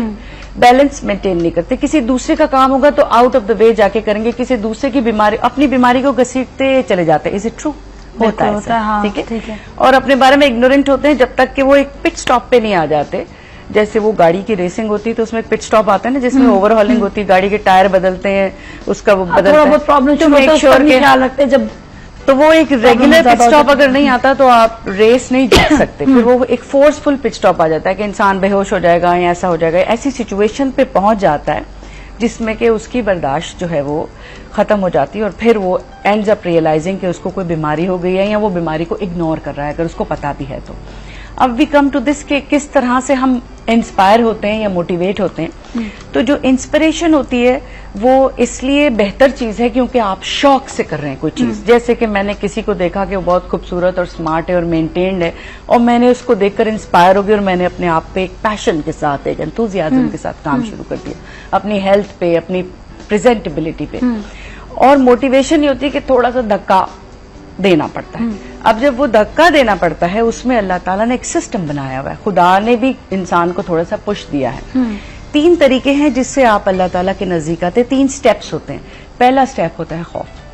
पहले आपको डराया जाता है कि भाई जहन्नुम में जाओगे, ये होगा, वो होगा, फलाने ये कांटे खाने पड़ेंगे और व्हाटएवर, आग में जलोगे, फलां क्राइम की ये सजा है, फलां की ये सजा है। हर सिन की सजा बताई जाती है, खौफ पैदा किया जाता है। This is motivation towards going on the right path. सही। आपको मोटिवेट किया जाता है। जब आप वंस मोटिवेट हो जाते हैं किसी काम के लिए तो उस मोटिवेशन के अंदर आप इन्वॉल्व हो जाते हैं। और फिर आप जैसे कि तुमको नमाज के लिए डराया गया, साल भर तो तुम डर के पढ़ती रही, फिर आहिस्ता आहिस्ता तुम्हें मोहब्बत हो गई अपनी नमाज से। इसी तरह क्या किसी मरीज के लिए भी आगे अगर यस कि हर चीज वो जो खुदा के स्टेप्स हैं अगर आप उनको फॉलो कर लें तो वही सिस्टम आप फॉलो कर सकते हैं कि जैसे पहले आप मोटिवेटेड थे किसी काम के लिए क्योंकि आपको डराया जा रहा था कि करो वरना फेल हो जाओगे। सही है। तो और फिर ग्रेजुअली आपको आदत पड़ गई, आपको अच्छा लगने लगा, यू रियलाइज कि इट्स समथिंग गुड, उसके बेनिफिट्स का अंदाजा होने लगा, आपको वो पावर महसूस होने लगी। जैसे कि फर्ज करो तुम हेल्दी डाइट लेती हो, अगर तुम्हें शौक पैदा हो जाता है कि दिस इज हेल्दी, मेरी स्किन अच्छी हो गई, मेरे बाल अच्छे हो गए, आई एम फीलिंग गुड, तो you start falling in love with this particular task that you do. अब ये कि अब एक चीज हो गई है, अब उसको आगे से उसी तरह ही लेकर चलना है। मतलब ये चीज है कि अब उसमें पहले तो अपने आप को मोटिवेट करना है। हम डॉक्टर साहब से पूछे सर, स्पेशली आपके पास जैसे बहुत सारे मरीज आते होंगे, अब उनको मोटिवेशन किस तरह देते होंगे? दरअसल हमारे यहाँ माशरे में जिन लोगों को डायबिटीज हो जाए तो जो रोजी फरमा रही थी कि लोग खौफ दिलाते हैं कि हाय अब ये हो जाएगा, हाय अब वो हो जाएगा। इस मोटिवेशन से हटकर जो बुनियादी चीज है वो ये कि उन्हें इस बात को एक्सेप्ट करना चाहिए कि यस ये बीमारी हो गई है, हमें अब इसे मेंटेन करना है।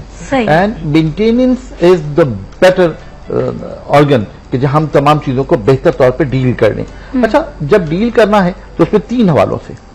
सबसे पहली बात तो ये कि आप ये तय कर लीजिए कि आपका जो डायबिटीज है उसकी टाइप क्या है। इसमें 2 टाइप्स हैं। एक टाइप तो टाइप 1 है जो आमतौर पे इंसुलिन के कंप्लीटली खत्म हो जाने की वजह से होती है, और वो पेशेंट जो है वो आमतौर पे इंसुलिन डिपेंडेंट हो जाता है, लेनी ही पड़ती है। और ये आमतौर पर जुवेनाइल होती है, यानी 5 साल के बच्चे को भी हो सकती है, और 25 साल तक आमतौर पर जो डायबिटीज होती है वो डायबिटीज टाइप 1 होती है और वो इंसुलिन डिपेंडेंट हो जाता है। एक डायबिटीज वो होती है जो इंसुलिन डिपेंडेंट नहीं होती, वहां पर थोड़े से रेस्पिरेटर्स का प्रॉब्लम आता है और वहां पर मेडिसिन से गुजारा चल सकता है। वहां पर जो है ज्यादा मोटिवेशन की जरूरत है, वहां पर ज्यादा आपको ज़हनी तौर से कि एक तो इर्द गिर्द माहौल भी जो है ना वो भी उन लोग को ऐसे शायद उनको नॉर्मली ले रहा होता है, उनकी चीजों को समझ नहीं पा रहा होता। असल में मसला क्या है कि वहां पर जिस चीज की इंतहाई शदीद जरूरत है वो ये है कि आपको परहेज भी करना है, आपको दवा भी वक्त पर लेनी है, आपको एक्सरसाइज भी करनी है, और आपको ज़हनी तौर पर बहुत ज्यादा टेंशन से अपने आप को महफूज भी रखना है। जब तक कि इन चारों चीजों को आप बैलेंसली लेकर नहीं चलेंगे, आप अपना शुगर लेवल जो है वो खराब कर लेंगे। ब्लड शुगर लेवल अगर खराब होगा तो ये बात तय कर लीजिए कि आपके आसाबी निजाम पर सबसे ज्यादा फर्क पड़ेगा, और जहां आसाबी निजाम पर फर्क पड़ा हमारे जिस्म के हर सिस्टम में खराबियां आनी पैदा शुरू होती है। एक बात मैं एडअप करूं यहाँ पर कि फियर से थोड़ा सा मेरा इख्तलाफ है डॉक्टर साहब की बात से। वो ये कि मैं ये नहीं कह रही हूँ कि आप बीमारी से डराएं, मैं ये कह रही हूँ कि आप उस बीमारी के कॉन्सिक्वेंसेस लाजमी बताएं, और दूसरी बात जो मेडिसिन आप दे रहे हैं तो सही ना बंदा जैसे मेडिसिन जो आप दे रहे हैं उसके कॉन्सिक्वेंसेस बताएं, और उनको खोल के बताएं कि ये मेडिसिन के ये साइड इफेक्ट्स हैं, जो कि साइड इफेक्ट्स किडनी पे इफेक्ट करते हैं, आपकी नजर पे इफेक्ट करते हैं, आपके लिवर पे इफेक्ट करते हैं, बहुत सी चीजों पे इफेक्ट करते हैं। अगर आप परहेज करते हैं that is an easier option. अगर आप वॉक करते हैं, मोटिवेशन ये है कि आप उनको उन चीजों की तरफ धक्का दें जो चीजें बेहतर ऑप्शन है comparing to complete dependence on medication. उनको मेडिकेशन जो है उसको रिड्यूस करें। एक प्री डायबिटिक पीरियड होता है, वो ऐसे होता है कि कुछ साल डायबिटीज होने से कुछ साल पहले अगर आप ब्लड टेस्ट कराएंगे तो एक डायबिटीज का शुगर का लेवल जो है वो बॉर्डर लाइन पे आएगा या कभी जरा सा बढ़ जाएगा, वो पता चल जाता है आपको जब आप उसका टेस्ट कराते हैं। एक 35 की एज के बाद, 35 की एज के बाद होता है 35-40 के दरमियान जरूर कराएं टेस्ट, ताकि आपको पता हो कि अगर आप प्री डायबिटीज पे पहुंच गए, जैसे कि डॉक्टर साहब ने कहा था कि आपके पैंक्रियाज एक लिमिटेड अमाउंट आपको इंसुलिन प्रोवाइड करेंगे पूरी जिंदगी में। सही है। तो if you are already aware कि आप प्री डायबिटीज में, तो ये अवेयरनेस जो है that you should have the fear that you should not get, instead you should be aware and you should prepare yourself and ये तो हर घर में ये fear होना चाहिए। ये fear है। हाँ। और अब जिस तरह आज हम बात कर रहे हैं तो ये fear नहीं बल्कि लोगों को इस तरफ मोटिवेट करना है कि इस हवाले से ये तमाम चीजें 35-40 के बाद हो सकती हैं। आज आप तय कर लीजिए कि अपनी जिंदगी का पैटर्न क्या बनाना है, और खास तौर से उन लोगों के लिए जो इसके ज्यादा बेहतर उम्मीदवार हैं, वो लोग जिनके वालिदैन में ये तमाम बीमारियां हैं, उन लोगों के अंदर ये क्योंकि आ सकती है, लिहाजा उन लोगों को अभी से ये एहतियात करनी चाहिए कि अपनी जिंदगी की आदतों में मीठी चाय पीना, मिठाई का खाना, बहुत ज्यादा टेंशन लेना, बहुत ज्यादा खाने में बाजारी खाना खाना, इन तमाम चीजों को अभी से वो प्लान कर लें कि अवॉइड करें, उन तमाम चीजों की आदत ही न डालें कि जब वो बॉर्डर लाइन पर आए तो फिर उसके बाद परहेज करना उनके लिए मुश्किल हो जाए। और डॉक्टर साहब की बात बहुत अच्छी है कि उसके लिए पहले से तैयारी कीजिए, उन तमाम चीजों को बेहतर तौर पर मेंटेन कीजिए। चलिए, तो ये भी हम आगे मजीद बात करेंगे इसी हवाले से। आपका भी कोई सवाल हो तो हम कॉल्स का सिलसिला शुरू कर देंगे, और हमारा जो सवाल है गोल्डन पॉइंट का उसका भी आपने जवाब देना है। हमारे साथ ही रहेगा। सलाम पाकिस्तान।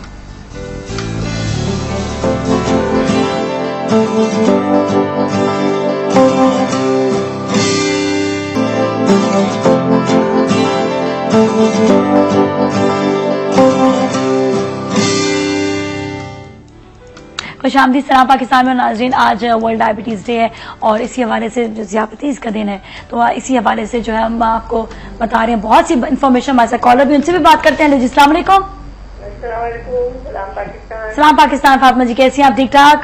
ठीक ठाक, अल्लाह का शुक्र है जी। बहुत मुश्किल सवाल आपसे लग गया था, आसान रखा गया। लेडीज की देखिए उसकी। और आपके गेस्ट बहुत अच्छे बैठे हुए, पहले सवाल का जवाब दे दूंगी। जी जी, पहले सवाल का जवाब दे, फिर अपना सवाल कीजिएगा। वनडे का सवाल पूछा है कि टेस्ट में? Test century. नजर मोहम्मद। चलिए ठीक है, आपका जवाब हमें सुनिए। और ये जो उनका नाम मुझे नहीं याद है, मैंने 1-2 दफा सुना है, बहुत अच्छी बातें करती हैं। रोजी जी, रोजी मलिक। जी जी, बहुत जबरदस्त एक्सप्रेशन होती है उनसे, बहुत अच्छी बात है। मुझे बहुत शुक्रिया जी। कुछ बता दें अच्छी कुछ बात। और आगा साहब से बात पूछना है कि मेरे शौहर के ना पाँव में उनको डायबिटीज है और जख्म हल्के हल्के हो जाते हैं जी। तो ये तो बल्कि डॉक्टर साहब बताएंगे। एक मुझे और बता दें, हींग का कैसे इस्तेमाल करूँ मैं? हींग चलिए सही है, ये डॉक्टर साहब हमें बताएंगे आपके सवाल का जवाब। ठीक है, अब हमारे अभी आपने कॉल किया, थैंक यू सो मच। और आपका जवाब भी हमने सुन लिया था कि क्या है गोल्डन पर्ल का। Thank you so much for calling. जी डॉक्टर साहब जी, उन्होंने पहला सवाल जो किया वो पैरों के हवाले से। जो डायबिटीज की कॉम्प्लिकेशन है वो डेफिनेटली पैर से शुरू होती है। और जो लोग डायबिटिक हैं उनके लिए मैं जो एहतियात चाहूंगा कहना वो ये कि वो अपने पैरों का बहुत ज्यादा ख्याल रखें, अपने पैरों को ज्यादा देर गीला न रहने दें, वुजू करने के बाद पैरों को जल्दी खुश्क कर लें, और ये बात तय कर लें कि महीने में एक मरतबा लाजमन, यानी कम से कम महीने में एक मरतबा अपने नाखून किसी और से कटवाएं और उसके साथ साथ पेडिक्योर करवा लें। ठीक है, पेडिक्योर करवाने से आप ये देखिए कि जब भी छोटी सी भी डेड स्किन स्टार्ट होगी वो पता चल जाएगा आपको। तो महीने में एक मतलब अगर आप पेडिक्योर करवा लें और अपने नाखून और ये अच्छे तरीके से स्टेरिलाइज वाले जो डेफिनेटली जब वो सारी चीजें करें तो ज्यादा अच्छा है। लेकिन हमेशा जूते पहनने से पहले अपने पैरों को ड्राई कर लें। और वो बहुत सारे लोग जो डायबिटीज में जिनके पैरों में पसीना बहुत ज्यादा आता है उनके लिए दरखास्त ये है कि हमेशा कॉटन के सॉक्स इस्तेमाल करें, जो मिक्स सॉक्स आते हैं नायलॉन के, उसमें मसाइल उनके बढ़ सकते हैं। सही है। इसी तरह जूते का भी ये कहते हैं कि लेदर का प्योर जूता इस्तेमाल करें या ऐसे जूते इस्तेमाल करें जो चुभे नहीं। जी डेफिनेटली, चुभने का मतलब ये कि उनके पैर में बिल्कुल ठीक हो। अगर कहीं से जूता दब रहा होगा तो वहां पर वो स्क्रैच डालेगा और जख्म पड़ जाएगा। और एक मतलब अगर जख्म पड़ जाए और खास तौर से डायबिटीज के पेशेंट का, तो वो क्योर होना बड़ा मुश्किल होता है। दूसरा सवाल उन्होंने किया था हींग के बारे में। हींग जो है वो अगर आपके पास असली है तो वो सिर्फ पानी में डाल के रखिए, अपने खाने में खास तौर से सब्जियों में पकाते वक्त 1 से लेकर 2 टेबलस्पून वो पानी उसमें ऐड कर दीजिए। तो उससे गैस हींग पानी में डालकर उसका लिक्विड बना लें और वो लिक्विड जो है सिर्फ 1 से लेकर 2 टेबलस्पून सब्जियों में डाल दिया करें, उससे उनके हजम का निजाम बहुत अच्छा हो जाएगा। अभी आपने रोजी बताया था मोटिवेशन के, एक तो ये कि वो इंसान जो आदत होगी है जिसको, अब उसके बाद वो क्या अब आदत हो जाती है। जब देखें पहला मैंने क्या कहा था, स्टेप फियर है, और फिर दूसरा स्टेप जो है वो लव है, और तीसरा स्टेप जो होता है वो नॉलेज है। जब आप किसी चीज से मोहब्बत करके उस काम की तरफ इन्वॉल्व हो जाते हैं तो खुद ब खुद आपको उसके इल्म जो है वो ज्यादा मिलता जाता है। अल्लाह का कानून एक ये भी है कि आप जिस डायरेक्शन में मेहनत करते हैं उस डायरेक्शन में आपको बहुत मिलता है। सही है, ठीक अब लोग अपनी अपनी अलग अलग डायरेक्शन करते हैं, कुछ लोग अलग डायरेक्शन में भी मेहनत करते हैं। जो डायबिटीज जिनको इस वक्त हो चुकी है, स्पेशली उनके बारे से बात हो रही है कि पहले उनको अपने लिए मोटिवेशन हासिल करने की, अब उनको ये करना है जिंदगी में, फिर उसी चीज से मोहब्बत करना है कि उनको जो इनके लिए लाइफ स्टाइल आ गया, वंस दे प्रैक्टिस उनको जो उसके बेनिफिट मिलेंगे तो वो खुद ब खुद मोहब्बत करने लगेंगे। और अभी हमारे साथ एक और कॉलर से बात करते हैं। जी अस्सलाम वालेकुम। वालेकुम अस्सलाम, नाज़िया कैसी हैं आप? बिल्कुल जी खैरियत से, ठीक ठाक है, आप कैसी हैं? अल्लाह का शुक्र, अल्लाह का करम है। जी जी, और आपका पहले सवाल का जवाब दे दूं। जी नजर मोहम्मद। ठीक है जी, और आप कोई सवाल करेंगी? हाँ, मैं आगा साहब से सवाल करूंगी। अस्सलाम वालेकुम आगा साहब। वालेकुम अस्सलाम बेटे। गेस्ट उनको भी अस्सलाम वालेकुम। वालेकुम अस्सलाम। आगा साहब, मैं और मेरे मियाँ हम दोनों शुगर पेशेंट हैं। जी जी। अब मेरे मियाँ, मुझे तो खैर मीठा खाने का इतना नहीं था, कभी खा लिया, मगर मेरे मियाँ तो बहुत खाते थे, मगर अब तो बहुत परहेज करते, मगर वही है ख्वाहिश उनकी होती है मीठे की। तो अब किसी ने बताया हमें बेरी का शहद जी वो ले सकते हैं। और ये बताया गुड़ के चावल, गुड़ की चीज हम खा सकते हैं शुगर पेशेंट वाले?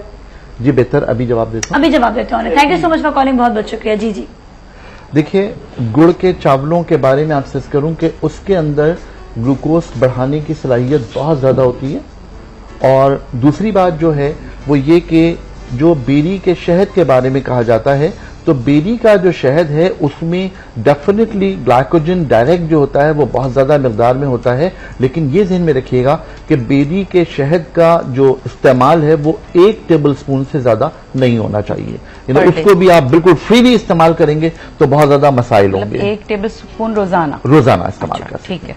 इससे ज्यादा इस्तेमाल करना नुकसानदेह हो सकता है। अच्छा, अगेन वही हम बात करेंगे कि एक चीज से मोहब्बत होगी है। हाँ, आप अब देखो, हाँ। एक चीज होती है एक्सेप्टेंस। बीमारी जब आती है ये भी अल्लाह की रहमत है।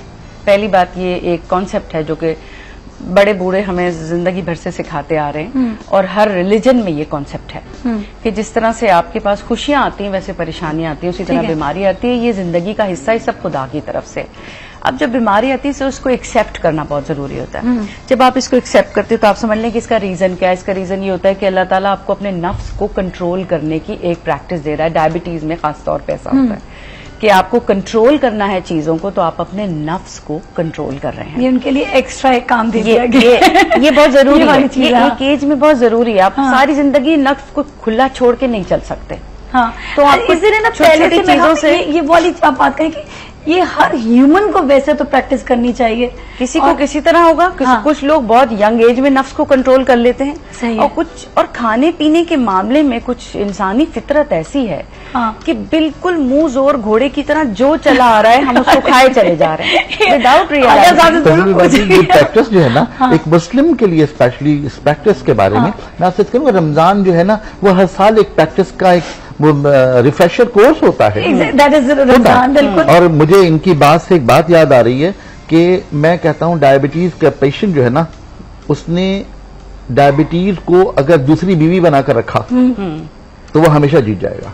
अच्छा, नखरे भी बहुत करती है, ख्याल भी बहुत करना पड़ता है, उसको बड़ा साइंस साथ के रखना पड़ता है, बड़ा प्यार मोहब्बत से रखना पड़ता है। तो वो जो बात आप फरमा रही है ना कि वो मोहब्बत आखिर में हो जाती है और उसके साथ उसको मैनेजमेंट अपनी जिंदगी की करनी चाहिए। तो असल में यही मैनेजमेंट करना ही मोहब्बत है। और जिस तरह ये फरमा रही है, डेफिनेटली इनकी बात बहुत अच्छी है कि ये तमाम चीजों को इसी तरह मेंटेन करना। हमारे कॉलर उनसे बात करते हैं। अस्सलाम वालेकुम।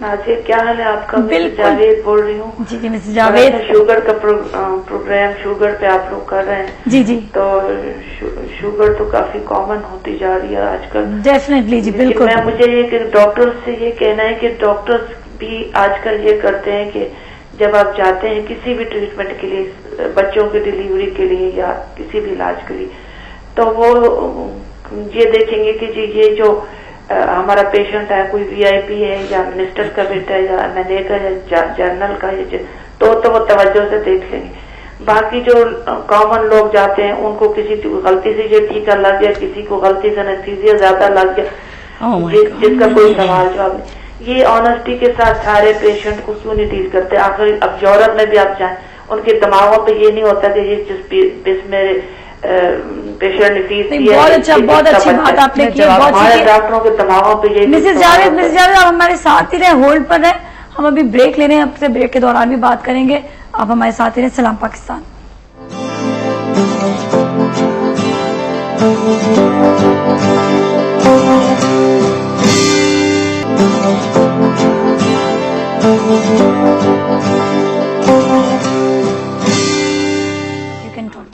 खुशामदीद सलाम पाकिस्तान में। और अभी हमें ब्रेक से पहले बहुत ही इंपॉर्टेंट एक कॉलर ने कॉल किया था और वाकई इस पर भी डिस्कस ही हो रहा था ब्रेक के दौरान भी कि वाकई ऐसा बहुत ज्यादा हमारे मुल्क में होता है। और एक और कॉलर से बात करेंगे, उनका जवाब लेंगे, फिर थोड़ा सा गैप लेंगे कॉलर्स में। अस्सलाम वालेकुम। हेलो, अस्सलाम वालेकुम। वालेकुम अस्सलाम जी। हमारे साथ साइमा है। साइमा, सवाल का जवाब देंगी? हाँ जी, सवाल का जवाब भी दूंगी। सवाल का आंसर है नजर मोहम्मद। ठीक है, और आप सवाल करेंगे? जी हकीम साहब से मैं ये पूछूंगी। हकीम साहब, मैंने ये पूछना है कि अगर माँ को और बाप को दोनों में से किसी एक को या दोनों को डायबिटिक का पेशेंट दोनों है, पेशेंट है या कोई एक है, तो क्या बच्चों में आगे चांसेस हैं, इसके ज्यादा चांसेस हैं या नहीं? कि इसका जरा बता देंगे।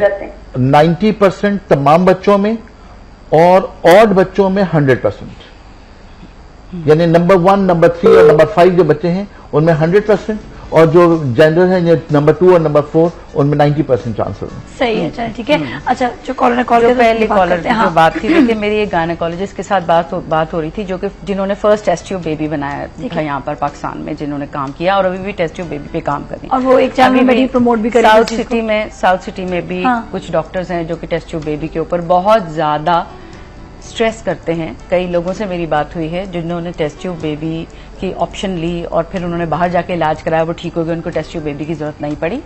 तो उनको यहाँ पर पाकिस्तान में स्ट्रेस किया गया।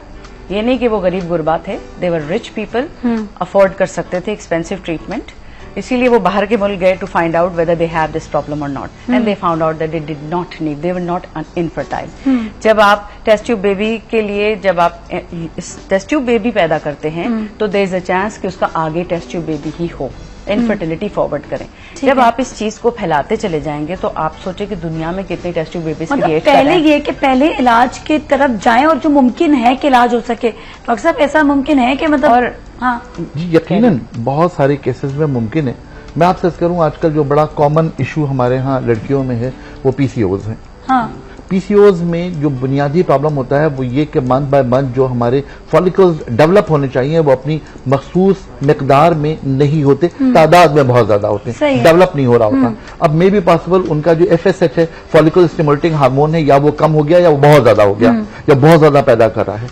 इन तमाम चीजों को ट्रीट करने के लिए जो मेडिसिन दी जाती हैं वो वही हैं जो 2-4 दवाएं हैं जो 21 दिन दो और 7 दिन छोड़ दो और 21 दिन खाओ और 7 दिन छोड़ दो। और उसके इस्तेमाल से अगर कोई लड़की उस दवा की आदी हो गई तो ये तय कर लीजिए कि सारी जिंदगी अब इस दवा के बगैर उसके लिए मसाइल जरूर पैदा होंगे। और ये कॉन्ट्रासेप्टिव्स अगर शादी के बाद उसने इस्तेमाल किए तो फिर उसकी इनफर्टिलिटी तो डेफिनेटली ऑब्वियस है, होना है। और ये कि ये जो दवाई की बात करिए ये ज्यादातर पाकिस्तान में, ये पाकिस्तान में बहुत ज्यादा है, जबकि बाहर के माहौल के बैन हो चुके हैं। बैन हो गई है। बात ये कि एक ट्रीटमेंट जब आप दे रहे हैं, चाहे वो टेस्ट ट्यूब बेबी है चाहे वो डायबिटीज है, ठीक है, आपको उस ट्रीटमेंट के हर तरह के साइड इफेक्ट्स बताने पड़ेंगे कि हम बीमारी की ये इश्यूज हैं और ट्रीटमेंट के ये इशू। अगर आप नहीं बताएंगे तो लोग समझते हैं जी इंजेक्शन लगा लो और खा लो, इंजेक्शन लगा लो और खा लो, वही चलता रहता है। उससे वो ओबेसिटी भी आ जाती है लोगों में, वो ओवरवेट हो जाते हैं। जिस नफ्स को कंट्रोल करने के लिए अल्लाह ने वो बीमारी दी है वो एक्सेप्टेंस नहीं आती और आप घसीटते रहते हैं अपने आप को। आपकी कांस्टेंट इंसुलिन लेने से, कांस्टेंट शुगर लेवल हाई रहने से लोगों की आंखें डैमेज हो जाती हैं, उनकी किडनीज डैमेज हो जाती हैं। साइड इफेक्ट्स हैं मेडिसिन के, आम ब्रूफेन एलोपैथिक मेडिकेशन के बहुत ज्यादा किडनी डैमेजिंग इफेक्ट्स हैं। इसमें हम जरूर बात करेंगे, फिर कॉलर भी हमसे बात करने के बाद। हेलो जी, अस्सलाम वालेकुम। हेलो जी, अस्सलाम वालेकुम। हेलो, वालेकुम अस्सलाम। हाँ जी, आप खैरियत से हैं? बिल्कुल खैरियत से हैं आप। प्यारी लग रही हैं आप, और आपके सवाल का जवाब देना चाहती हूँ। सही है बात? अच्छा जी, सही है, ये गलत और हाँ जी, ये कि डॉक्टर साहब से मुझे पूछना है जी जी, मुझे 12 साल से शुगर है जी जी, और इतनी ज्यादा है कि मैं इंसुलिन ले रही हूँ। जी जी, ठीक है। आपकी आवाज कुछ सही नहीं आ रही है। जी जी, इंसुलिन ले रही है, फिर आप बताती जाए। इंसुलिन सुबह के वक्त बहुत ज्यादा होती है, फास्टिंग में कम हो जाती है। ठीक है, चलिए सही, thank you so much, thank you so much, बहुत बहुत शुक्रिया। अब ये बात इन्होंने भी की, रोजी ने भी, कि इंसुलिन लेने के भी क्या आगे पीछे इफेक्ट्स हो सकते हैं, गोलियों के क्या इफेक्ट्स हो सकते हैं, थोड़ा सा सवाल है। देखिए, बुनियादी तौर पर इंसुलिन जो है वो पेंक्रियास का डिस्चार्ज है। जी जी, पेंक्रियास के अल्फा सेल्स भी हैं, बीटा सेल्स भी हैं, और इसको हम गिन सकते हैं न सिर्फ ये कि हजम के निजाम के हवाले से, बल्कि इसको हम शामिल करते हैं एंडोक्राइन ग्लैंड्स के हवाले से। सही है। अच्छा, जब इंसुलिन सिक्रीशंस हो रही है नॉर्मल तो ठीक है, लेकिन अगर एबनॉर्मल हो रही है तो हम इंसुलिन पे जिस्म में दाखिल करते हैं। इंसुलिन दाखिल करने के 3 हमारे पास ऑप्शन हैं। एक तो ऑप्शन ये है कि हम मिक्स्ड इंसुलिन लगाएं 30-70, एक ये है कि हम दोनों को अलग अलग कर लें, एनपीएच को अलग कर लें और रेगुलर को अलग कर लें, और उसूली तौर पर रेगुलर और एनपीएच को अलग अलग रखना चाहिए according to need of the patient. तमाम चीजों को उसी तरह मैनेज करना चाहिए, पहली बात। दूसरी बात ये कि हमारे यहां एक आम तौर पर ट्रेंड बन गया है कि जी लोअर एब्डोमेन में आप इंसुलिन लगा लीजिए। लोअर एब्डोमेन में बहुत ज्यादा चिकनाई होती है, आमतौर पर पेशेंट जो है वो इंसुलिन की सुई को जरा अंदर तक लगा लेता है और वो इंसुलिन उसकी फैट में चली जाती है, उसकी वो एब्जॉर्प्शन नहीं हो पाती। होता यह है कि वो एब्जॉर्प्शन एक्यूट होने के बजाय बाद औक़ात 3-3, 4-4 घंटे के बाद होती है। तो होता यह है कि 4 घंटे तक शुगर लेवल बेतहाशा बढ़ गया है और 4 घंटे के बाद जब वो एब्जॉर्ब हुई तो लगे ठक करके वो शुगर लेवल नीचे चला गया, वो हाइपरग्लाइसीमिया में चला गया। चुनाचे इसको मेंटेन करना बड़ा मुश्किल हो जाता है। वो लोग जो पेट पे लगाते हैं, मैं उनसे कहता हूं बिसाइड दिस कि आप पेट पर लगाते हैं, डॉक्टर साहब आपको जरूर कहते हैं, लेकिन प्लीज आप या तो रानों पर लगाइए या हाथों पर लगाइए, कम से कम एब्जॉर्ब तो फौरन होगी, आपकी तमाम चीजें बेहतर हो जाएंगी। जहां तक आपने फरमाया कि तमाम दवाओं के साइड इफेक्ट्स होते हैं, तो ये तो बात बिल्कुल तय है कि तमाम दवाओं के साइड इफेक्ट्स होते हैं और क्यों होते हैं। देखिए, दुनिया में किसी भी एक पॉट में आप एसिड को और बेस को मिला के नहीं रख सकते, वो सॉल्ट बन जाएगा। ये बात कि किसी भी जड़ी बूटी को लेना, मैं छोटी सी मिसाल दूं आपको, गुलाब की पत्ती, गुलाब की पत्ती के अंदर आपको एसिड मिलेगा, आपको सॉल्ट मिलेगा, ऑयल मिलेगा और उसके अंदर रेजिस्टेंस लेवल मिलेंगे। तमाम चीजें एक ही पत्ती में मेरे रब ने रखी हैं। अगर कोई इफेक्टिव पार्ट है तो उसका बैलेंसिंग पार्ट भी उसी पत्ती में मौजूद है। और दुनिया की हर हर्ब में न्यूट्रलाइजेशन एजेंट्स उसी हर्ब में मौजूद होंगे। ये अल्लाह का निजाम है। हमने किया ये, हमने साइंस को तरक्की दी, हमने अपनी अकल को तरक्की दी, हमने ये देखा कि इस हर्ब में इफेक्टिव पार्ट क्या है, हमने वो निकाल करके हमने पेशेंट को वो इस्तेमाल कर लिया। जब हमने इफेक्टिव पार्ट तो इस्तेमाल कर लिया, लेकिन जो रिएक्शन या जो तमाम चीजें आई वो बॉडी में इंतहाई शदीद आई, तो बॉडी को उन तमाम चीजों को एंटिसिपेट करना है और एंटिसिपेशन के लिए जिन केमिकल्स की जरूरत है, अगर वो मेरी बॉडी में प्रोड्यूस नहीं हो रहे या मेरी बॉडी में किसी किस्म का प्रॉब्लम मौजूद है, तो डेफिनेटली उस दवा के रिएक्शंस मेरी बॉडी पर आएंगे। और लोग तो छोटी छोटी चीजों के लिए, गला खराब हुआ दवाई ले ली, जरा सा बुखार हुआ दवाई ले ली, बर्दाश्त मतलब हमने एक्सेप्टेंस छोड़ दिया। मैं यही तो कह रही हूँ कि भाई अगर आपके पास कोई बीमारी है या सर दर्द भी है तो समझो कि कोई खुदा की उसमें रीजन हो। हर बात पे राइट अवे मेडिसिन लेके उसको फौरन सप्रेस करना और फिर पार्टी शुरू कर देना। खा जाते हैं, जरा सी गले की बीमारी होती है तो फौरन से एंटीबायोटिक्स और ये पता नहीं क्या, कि अपने अंदर रेजिस्टेंस या अपने अंदर कहते नहीं फौरन से ठीक हो जाए, मतलब इम्पेशेंट हो गए। बेसिकली हमारे साथ कॉलर से बात करेंगे। जी अस्सलाम वालेकुम। वालेकुम अस्सलाम। जी सलाम। पाकिस्तान। हमारे साथ कौन है? मैं फरीहा बोल रही हूँ। जी जी हलीमा, आप कैसी है? ठीक ठाक है? जी जी खैरियत से। सवाल का जवाब देना है। जी जी। 20 खिलाड़ी ऐसे हैं जिन्होंने सेंचुरियां बनाई हैं। जी जी। हमारे पाकिस्तान में एक खिलाड़ी हैं जहीर अब्बास, उन्होंने सबसे पहले सेंचुरी बनाई। अच्छा ठीक है, सही है, ठीक है। चले, और आपका कोई सवाल है? जी बस डायबिटीज के बारे में बहुत अच्छे सवाल कर रहे हैं, सब बहुत चलिए सही। Thank you so much for calling. बहुत बहुत शुक्रिया, बहुत बहुत शुक्रिया। अच्छा, अगेन मैं एक छोटे से सवाल की तरफ आऊंगी, वो यही कि जो जिसको हम स्पेशली लेकर आना चाह रहे हैं कि जिन लोगों को डायबिटीज होती है उन लोगों को गुस्सा बहुत ज्यादा आता है। अब नाउ इर्द गिर्द रहने वालों को समटाइम्स पता भी नहीं होता किसी को कि किसी को डायबिटीज है, उसको गुस्सा इस वजह से आ रहा है। और दूसरा है कि एक तो वो शख्स जिसको खुद है वो किस तरह से कंट्रोल करे। नेचुरली बात ऐसा मैंने बताया पहले भी कि कमजोरी हो जाती है। देखिए वो फ्रस्ट्रेटेड फील करता है, तो अब वो क्या करे? वो फ्रस्ट्रेटेड फील करता है। मैंने वही बात बताई पहले, जो ऊंची बात भी करने लग जाता है तो उसको एहसास नहीं होता। हाँ, क्योंकि उसको एक्सेप्टेंस नहीं है अपनी बीमारी की अभी। जब वो निढाल होगा, कमजोर होगा, उससे वो काम जो वो आसानी से कर सकता था अब नहीं कर पा रहा, पाँव सुन हो रहे हैं कभी कुछ, तो फ्रस्ट्रेशन है। फ्रस्ट्रेशन एक नेगेटिव वो है फीलिंग है। मैं हमेशा मेरे स्टूडेंट्स जब फ्रस्ट्रेट होते हैं तो उनको मैं थैंक यू थेरेपी देती हूँ। याद है मैंने एक इसमें सिखाई थी कि आप बार बार शुक्र करें उन चीजों का, जब भी नेगेटिव हो तो आप कोई पॉजिटिव काम करें।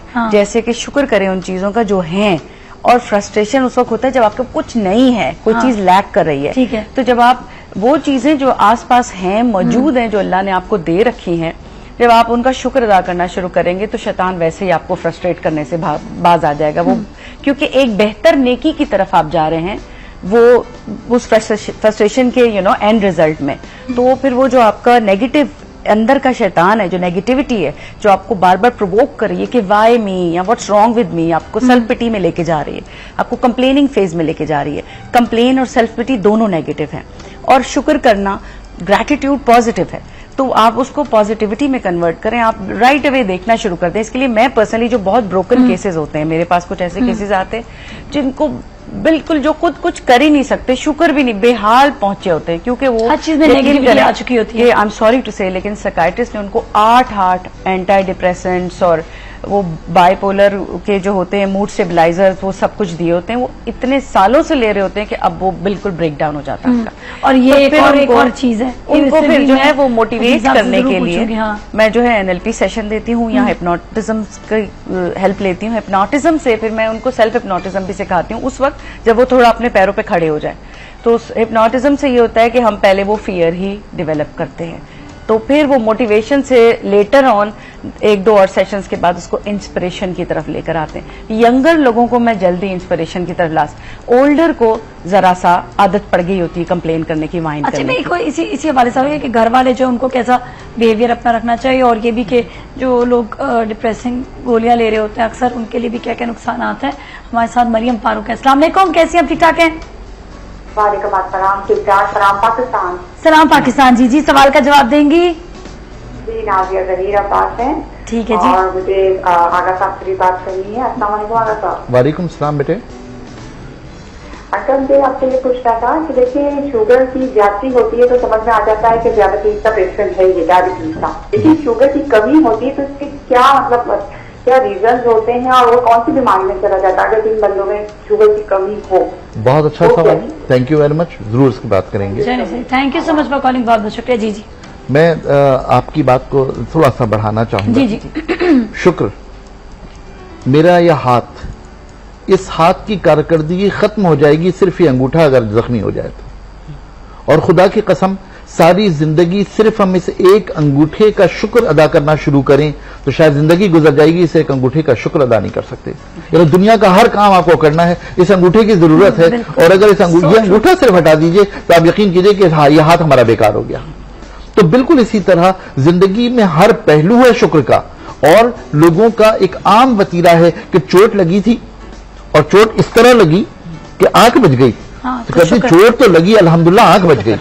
तो शुक्र के पहलू तो हर जगह हैं, और ये शुक्र के पहलू ही अगर हम अपने लिए पॉजिटिव बना लें तो मैं समझता हूं कि शायद हमारी जिंदगी से नेगेटिविटी निकल जाएगी।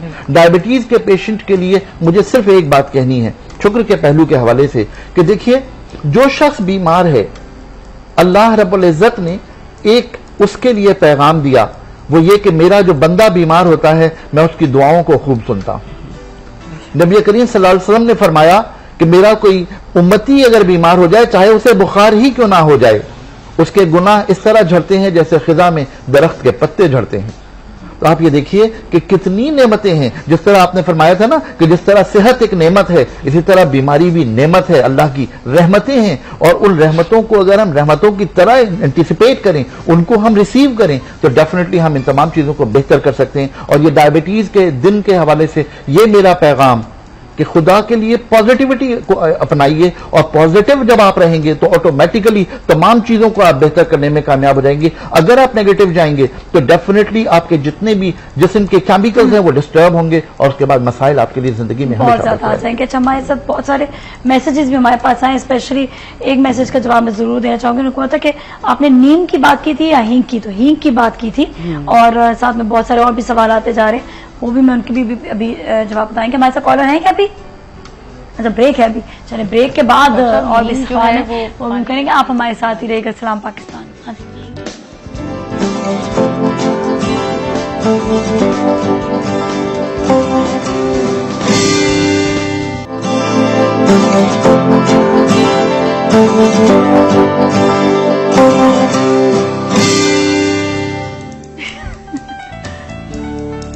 खुशामदीद। सलाम पाकिस्तान में नाज़रीन, आज वर्ल्ड डायबिटीज डे, और नेचुरली आज हम उसी हवाले से बात कर रहे हैं। बहुत से सवाल आता है, बहुत से लोगों के कॉल्स भी हैं, आप लोग कॉल और भी कर सकते हैं। लेकिन जो अब मेरा जो एक अहम सवाल रह गया वो ये कि डायबिटीज पेशेंट को जो गुस्सा आता है उसमें उसके घर वाले, एक तो खुद तो चले कंट्रोल, उसकी हमने बात करी कि किस तरह से शुक्र करके वो कंट्रोल कर सकता है, लेकिन अब गुस्सा जो है वो अचानक से कभी कभी आ भी जाता है। वो किस तरह से, रोजी आप भी बताएं, बल्कि हकीम साहब आप भी बताइएगा पहले डॉक्टर किस तरह से वो अपने ऊपर वो इस कंट्रोल को, इस चीज को, एक तो जो दूसरे घर वाले हैं, जो उसके फैमिली मेंबर्स हो गए, वाइफ हो गए, हस्बैंड हो गए, सास हो गई, या फिर ससुर हो गए, आप सब मिलकर उस चीज को कैसे हैंडल कर पाएंगे?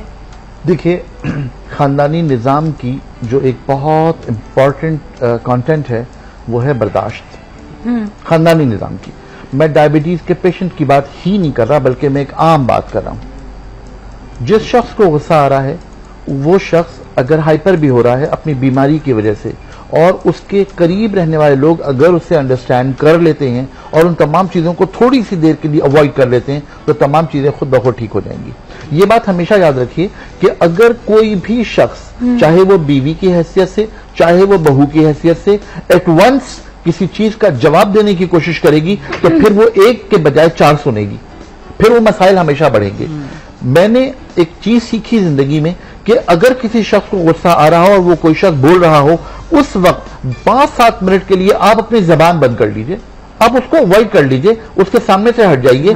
5 से लेकर 7 मिनट के बाद जब वो नॉर्मल हो जाए, उसके बाद आप उसकी बात का जवाब दे दीजिए, उसे समझा दीजिए, तमाम चीजें ठीक हो जाएंगी। और डायबिटीज के पेशेंट के लिए शायद ये बहुत अच्छा अमल है कि आप थोड़ा सा उसे 5-7 मिनट का इजी टाइम दे दीजिए। बिल्कुल, वो ये कि देखो, इंसान जो होता है वो बहुत इमोशनल हो जाता है गुस्से में। जब इंसान इमोशनल होता है उस वक्त वो लॉजिकल नहीं हो सकता। आप जितनी भी सही हैं और वो जितना भी गलत है, आपकी कोई लॉजिक उसको समझ नहीं आएगी। और ये रिफ्ट, डॉक्टर साहब की एक बात के साथ मैं बिल्कुल एग्री करती हूँ। जो मैं कॉन्फ्लिक्ट मैनेजमेंट की करवाती हूँ वर्कशॉप्स, उसमें मैं सबसे पहले ट्रेनिंग देती हूँ कि जब कॉन्फ्लिक्ट हो आप उस सिचुएशन से निकल जाएं, दूसरे कमरे में खामोशी से। आप कॉन्स्टेंटली बर्दाश्त भी ना करें कि अगला बोले जा रहा है या अब्यूसिव होता चला जा रहा है। कॉन्स्टेंटली बर्दाश्त करने से भी होता है कि आपकी अपनी पर्सनल सेल्फ एस्टीम हर्ट होती है। आप वहां से चले जाएं, दूसरे कमरे में जाके इग्नोर करें उस सिचुएशन को, टाइम पास करें, वो टाइम गुजार दे जिसमें शैतानी टाइप का टाइम, जिसमें कि आप नेगेटिव हो गए, दूसरा नेगेटिव हो गया, वेट करें। दिमाग ठंडा होता है तो इंसान लॉजिकल हो जाता है, फिर वो एकदम हाई इमोशन में नहीं रहता, तो उसको बात सुनाई देती है, समझ आती है, वरना उसको समझ ही नहीं आता। बाज़ वक्त आप कहते हैं कि तुमने ये कहा था मुझे, तो गुस्से में तो वो कहता है मैंने तो कहा ही नहीं, कुरान उठाने को तैयार हो जाता है, क्योंकि उसको ये याद ही नहीं होता, उसके सेंसेस, क्योंकि इतना शैतान सर पे चढ़ जाता है। मैंने तुम्हें कहा ना कि frustration is a negative emotion, और हमारे अंदर ही दोनों चीजें, अच्छाई और बुराई, नेगेटिव और पॉजिटिव, और कांस्टेंट इनकी जंग चल रही है। और क्योंकि इसमें पॉजिटिव को हमने जिताना है और नेगेटिव को दबाना है, तो पॉजिटिव को फूड ज्यादा देना पड़ेगा, और नेगेटिव की खुराक कम रखेंगे आप तो नेगेटिव कमजोर हो जाएगा, और पॉजिटिव को खुराक ज्यादा रखेंगे तो जिस चीज को खुराक देंगे वो ताकतवर हो जाएगी। सही तो बात। वो जो है वो उसको सप्रेस कर लेगी। बस डील करने के लिए ग्रेजुअल थोड़ा सा ये एक प्रैक्टिस शुरू करें। जिनके घरों में लड़ाई झगड़े ज्यादा होते हैं, बीमारी हो या बीमारी ना हो, तब भी सिचुएशन से बाहर निकल। ठीक है, सही। हमारे साथ एक और कॉलर भी है, मरियम फारूक, और ये वाली मरियम फारूक इस्लामाबाद से, इनसे बात करेंगे। पिंडी से। हेलो जी, अस्सलाम वालेकुम। जी बिल्कुल करिए। मैं बात कहूँ आपसे, जिस बहू के नसीब में झड़कियां हैं सास की, वो उन झड़कियों से बचने के लिए घर अपना अलहदा कर लेती है, शौहर को लेकर दूसरे घर में चली जाती है, और फिर अपनी फाइनेंशियल प्रॉब्लम्स को सॉल्व करने के लिए वो जाकर स्कूल में जॉब कर लेती है। लोग की झड़कियां खाती है, वहां पर जाकर प्रिंसिपल की झड़कियां खाती है, जो उसकी नसीब की झड़कियां उसे वहां भी मिल रही होती है। बिकॉज मैं समझती हूँ running away from a problem is not a solution. आप दलेरी से डील करें, प्रॉब्लम को फेस करें, उसका सोल्यूशन निकालें। अगर आपको नहीं समझ में आ रहा, लोग सारे ज्यादा नेगेटिव हैं, आप इबादत की तरफ हो जाएं, आपके मैटर्स रिजॉल्व होंगे। अल्लाह ताला है, उस पे यकीन रखें। घर छोड़ के भाग जाना, अपने शौहर को अपने माँ बाप से दूर कर देना, ये कोई सोल्यूशन नहीं है। सोल्यूशन है, सही बात। अच्छा, एक तो इबादत की बात तो बहुत अच्छी आती है, इसके साथ साथ डाइट और कहते हैं कि एक्सरसाइज जो है वो भी बड़ी इंपॉर्टेंट है। एक सवाल हमें आया, बल्कि मैसेज आया है सर, ये स्पेशली पूछ रहे हैं कि डायबिटीज जिनको होती है उनको कौन कौन से फल खाने चाहिए।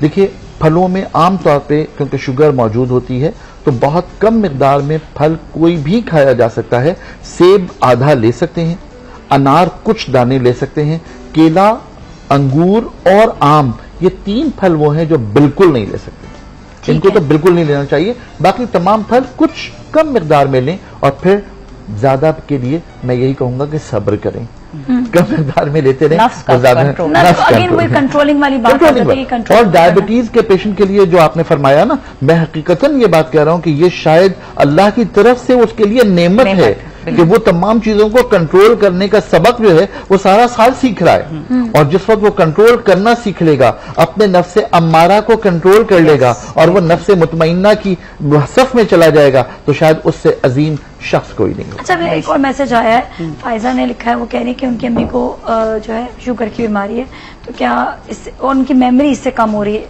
इसके लिए क्या किया जाए? उसमें आसाबी निज़ाम जो हमारा है ना, वो दरअसल बहुत ज्यादा मुतासिर होता है। आसाबी निज़ाम बिल्कुल ऐसे ही है जैसे तारों का निज़ाम है, हमारे पूरे जिस्म में मौजूद है। जब ये कमजोर होता है तो जो हमारी ट्रांसमिशंस होती हैं वो उसमें वीक हो जाती हैं।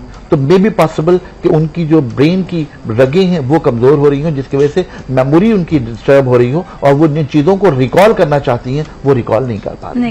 तो डेफिनेटली उनको ब्लड शुगर अपना मेंटेन करना चाहिए, आसाबी कमजोरी के लिए दवा लेनी चाहिए। दिस इज डायबिटिक न्यूरोपैथी, यानी डायबिटीज की वजह से इनके आसाबी निजाम में कमजोरी आ गई है। वो किसी भी पार्ट में आ सकती है, वो दिल में आ सकती है, वो पैरों में आ सकती है, डेफिनेटली वो दिमाग में भी आ सकती है। एक्सरसाइज भी होती है जिससे मेमोरी अच्छी हो सके?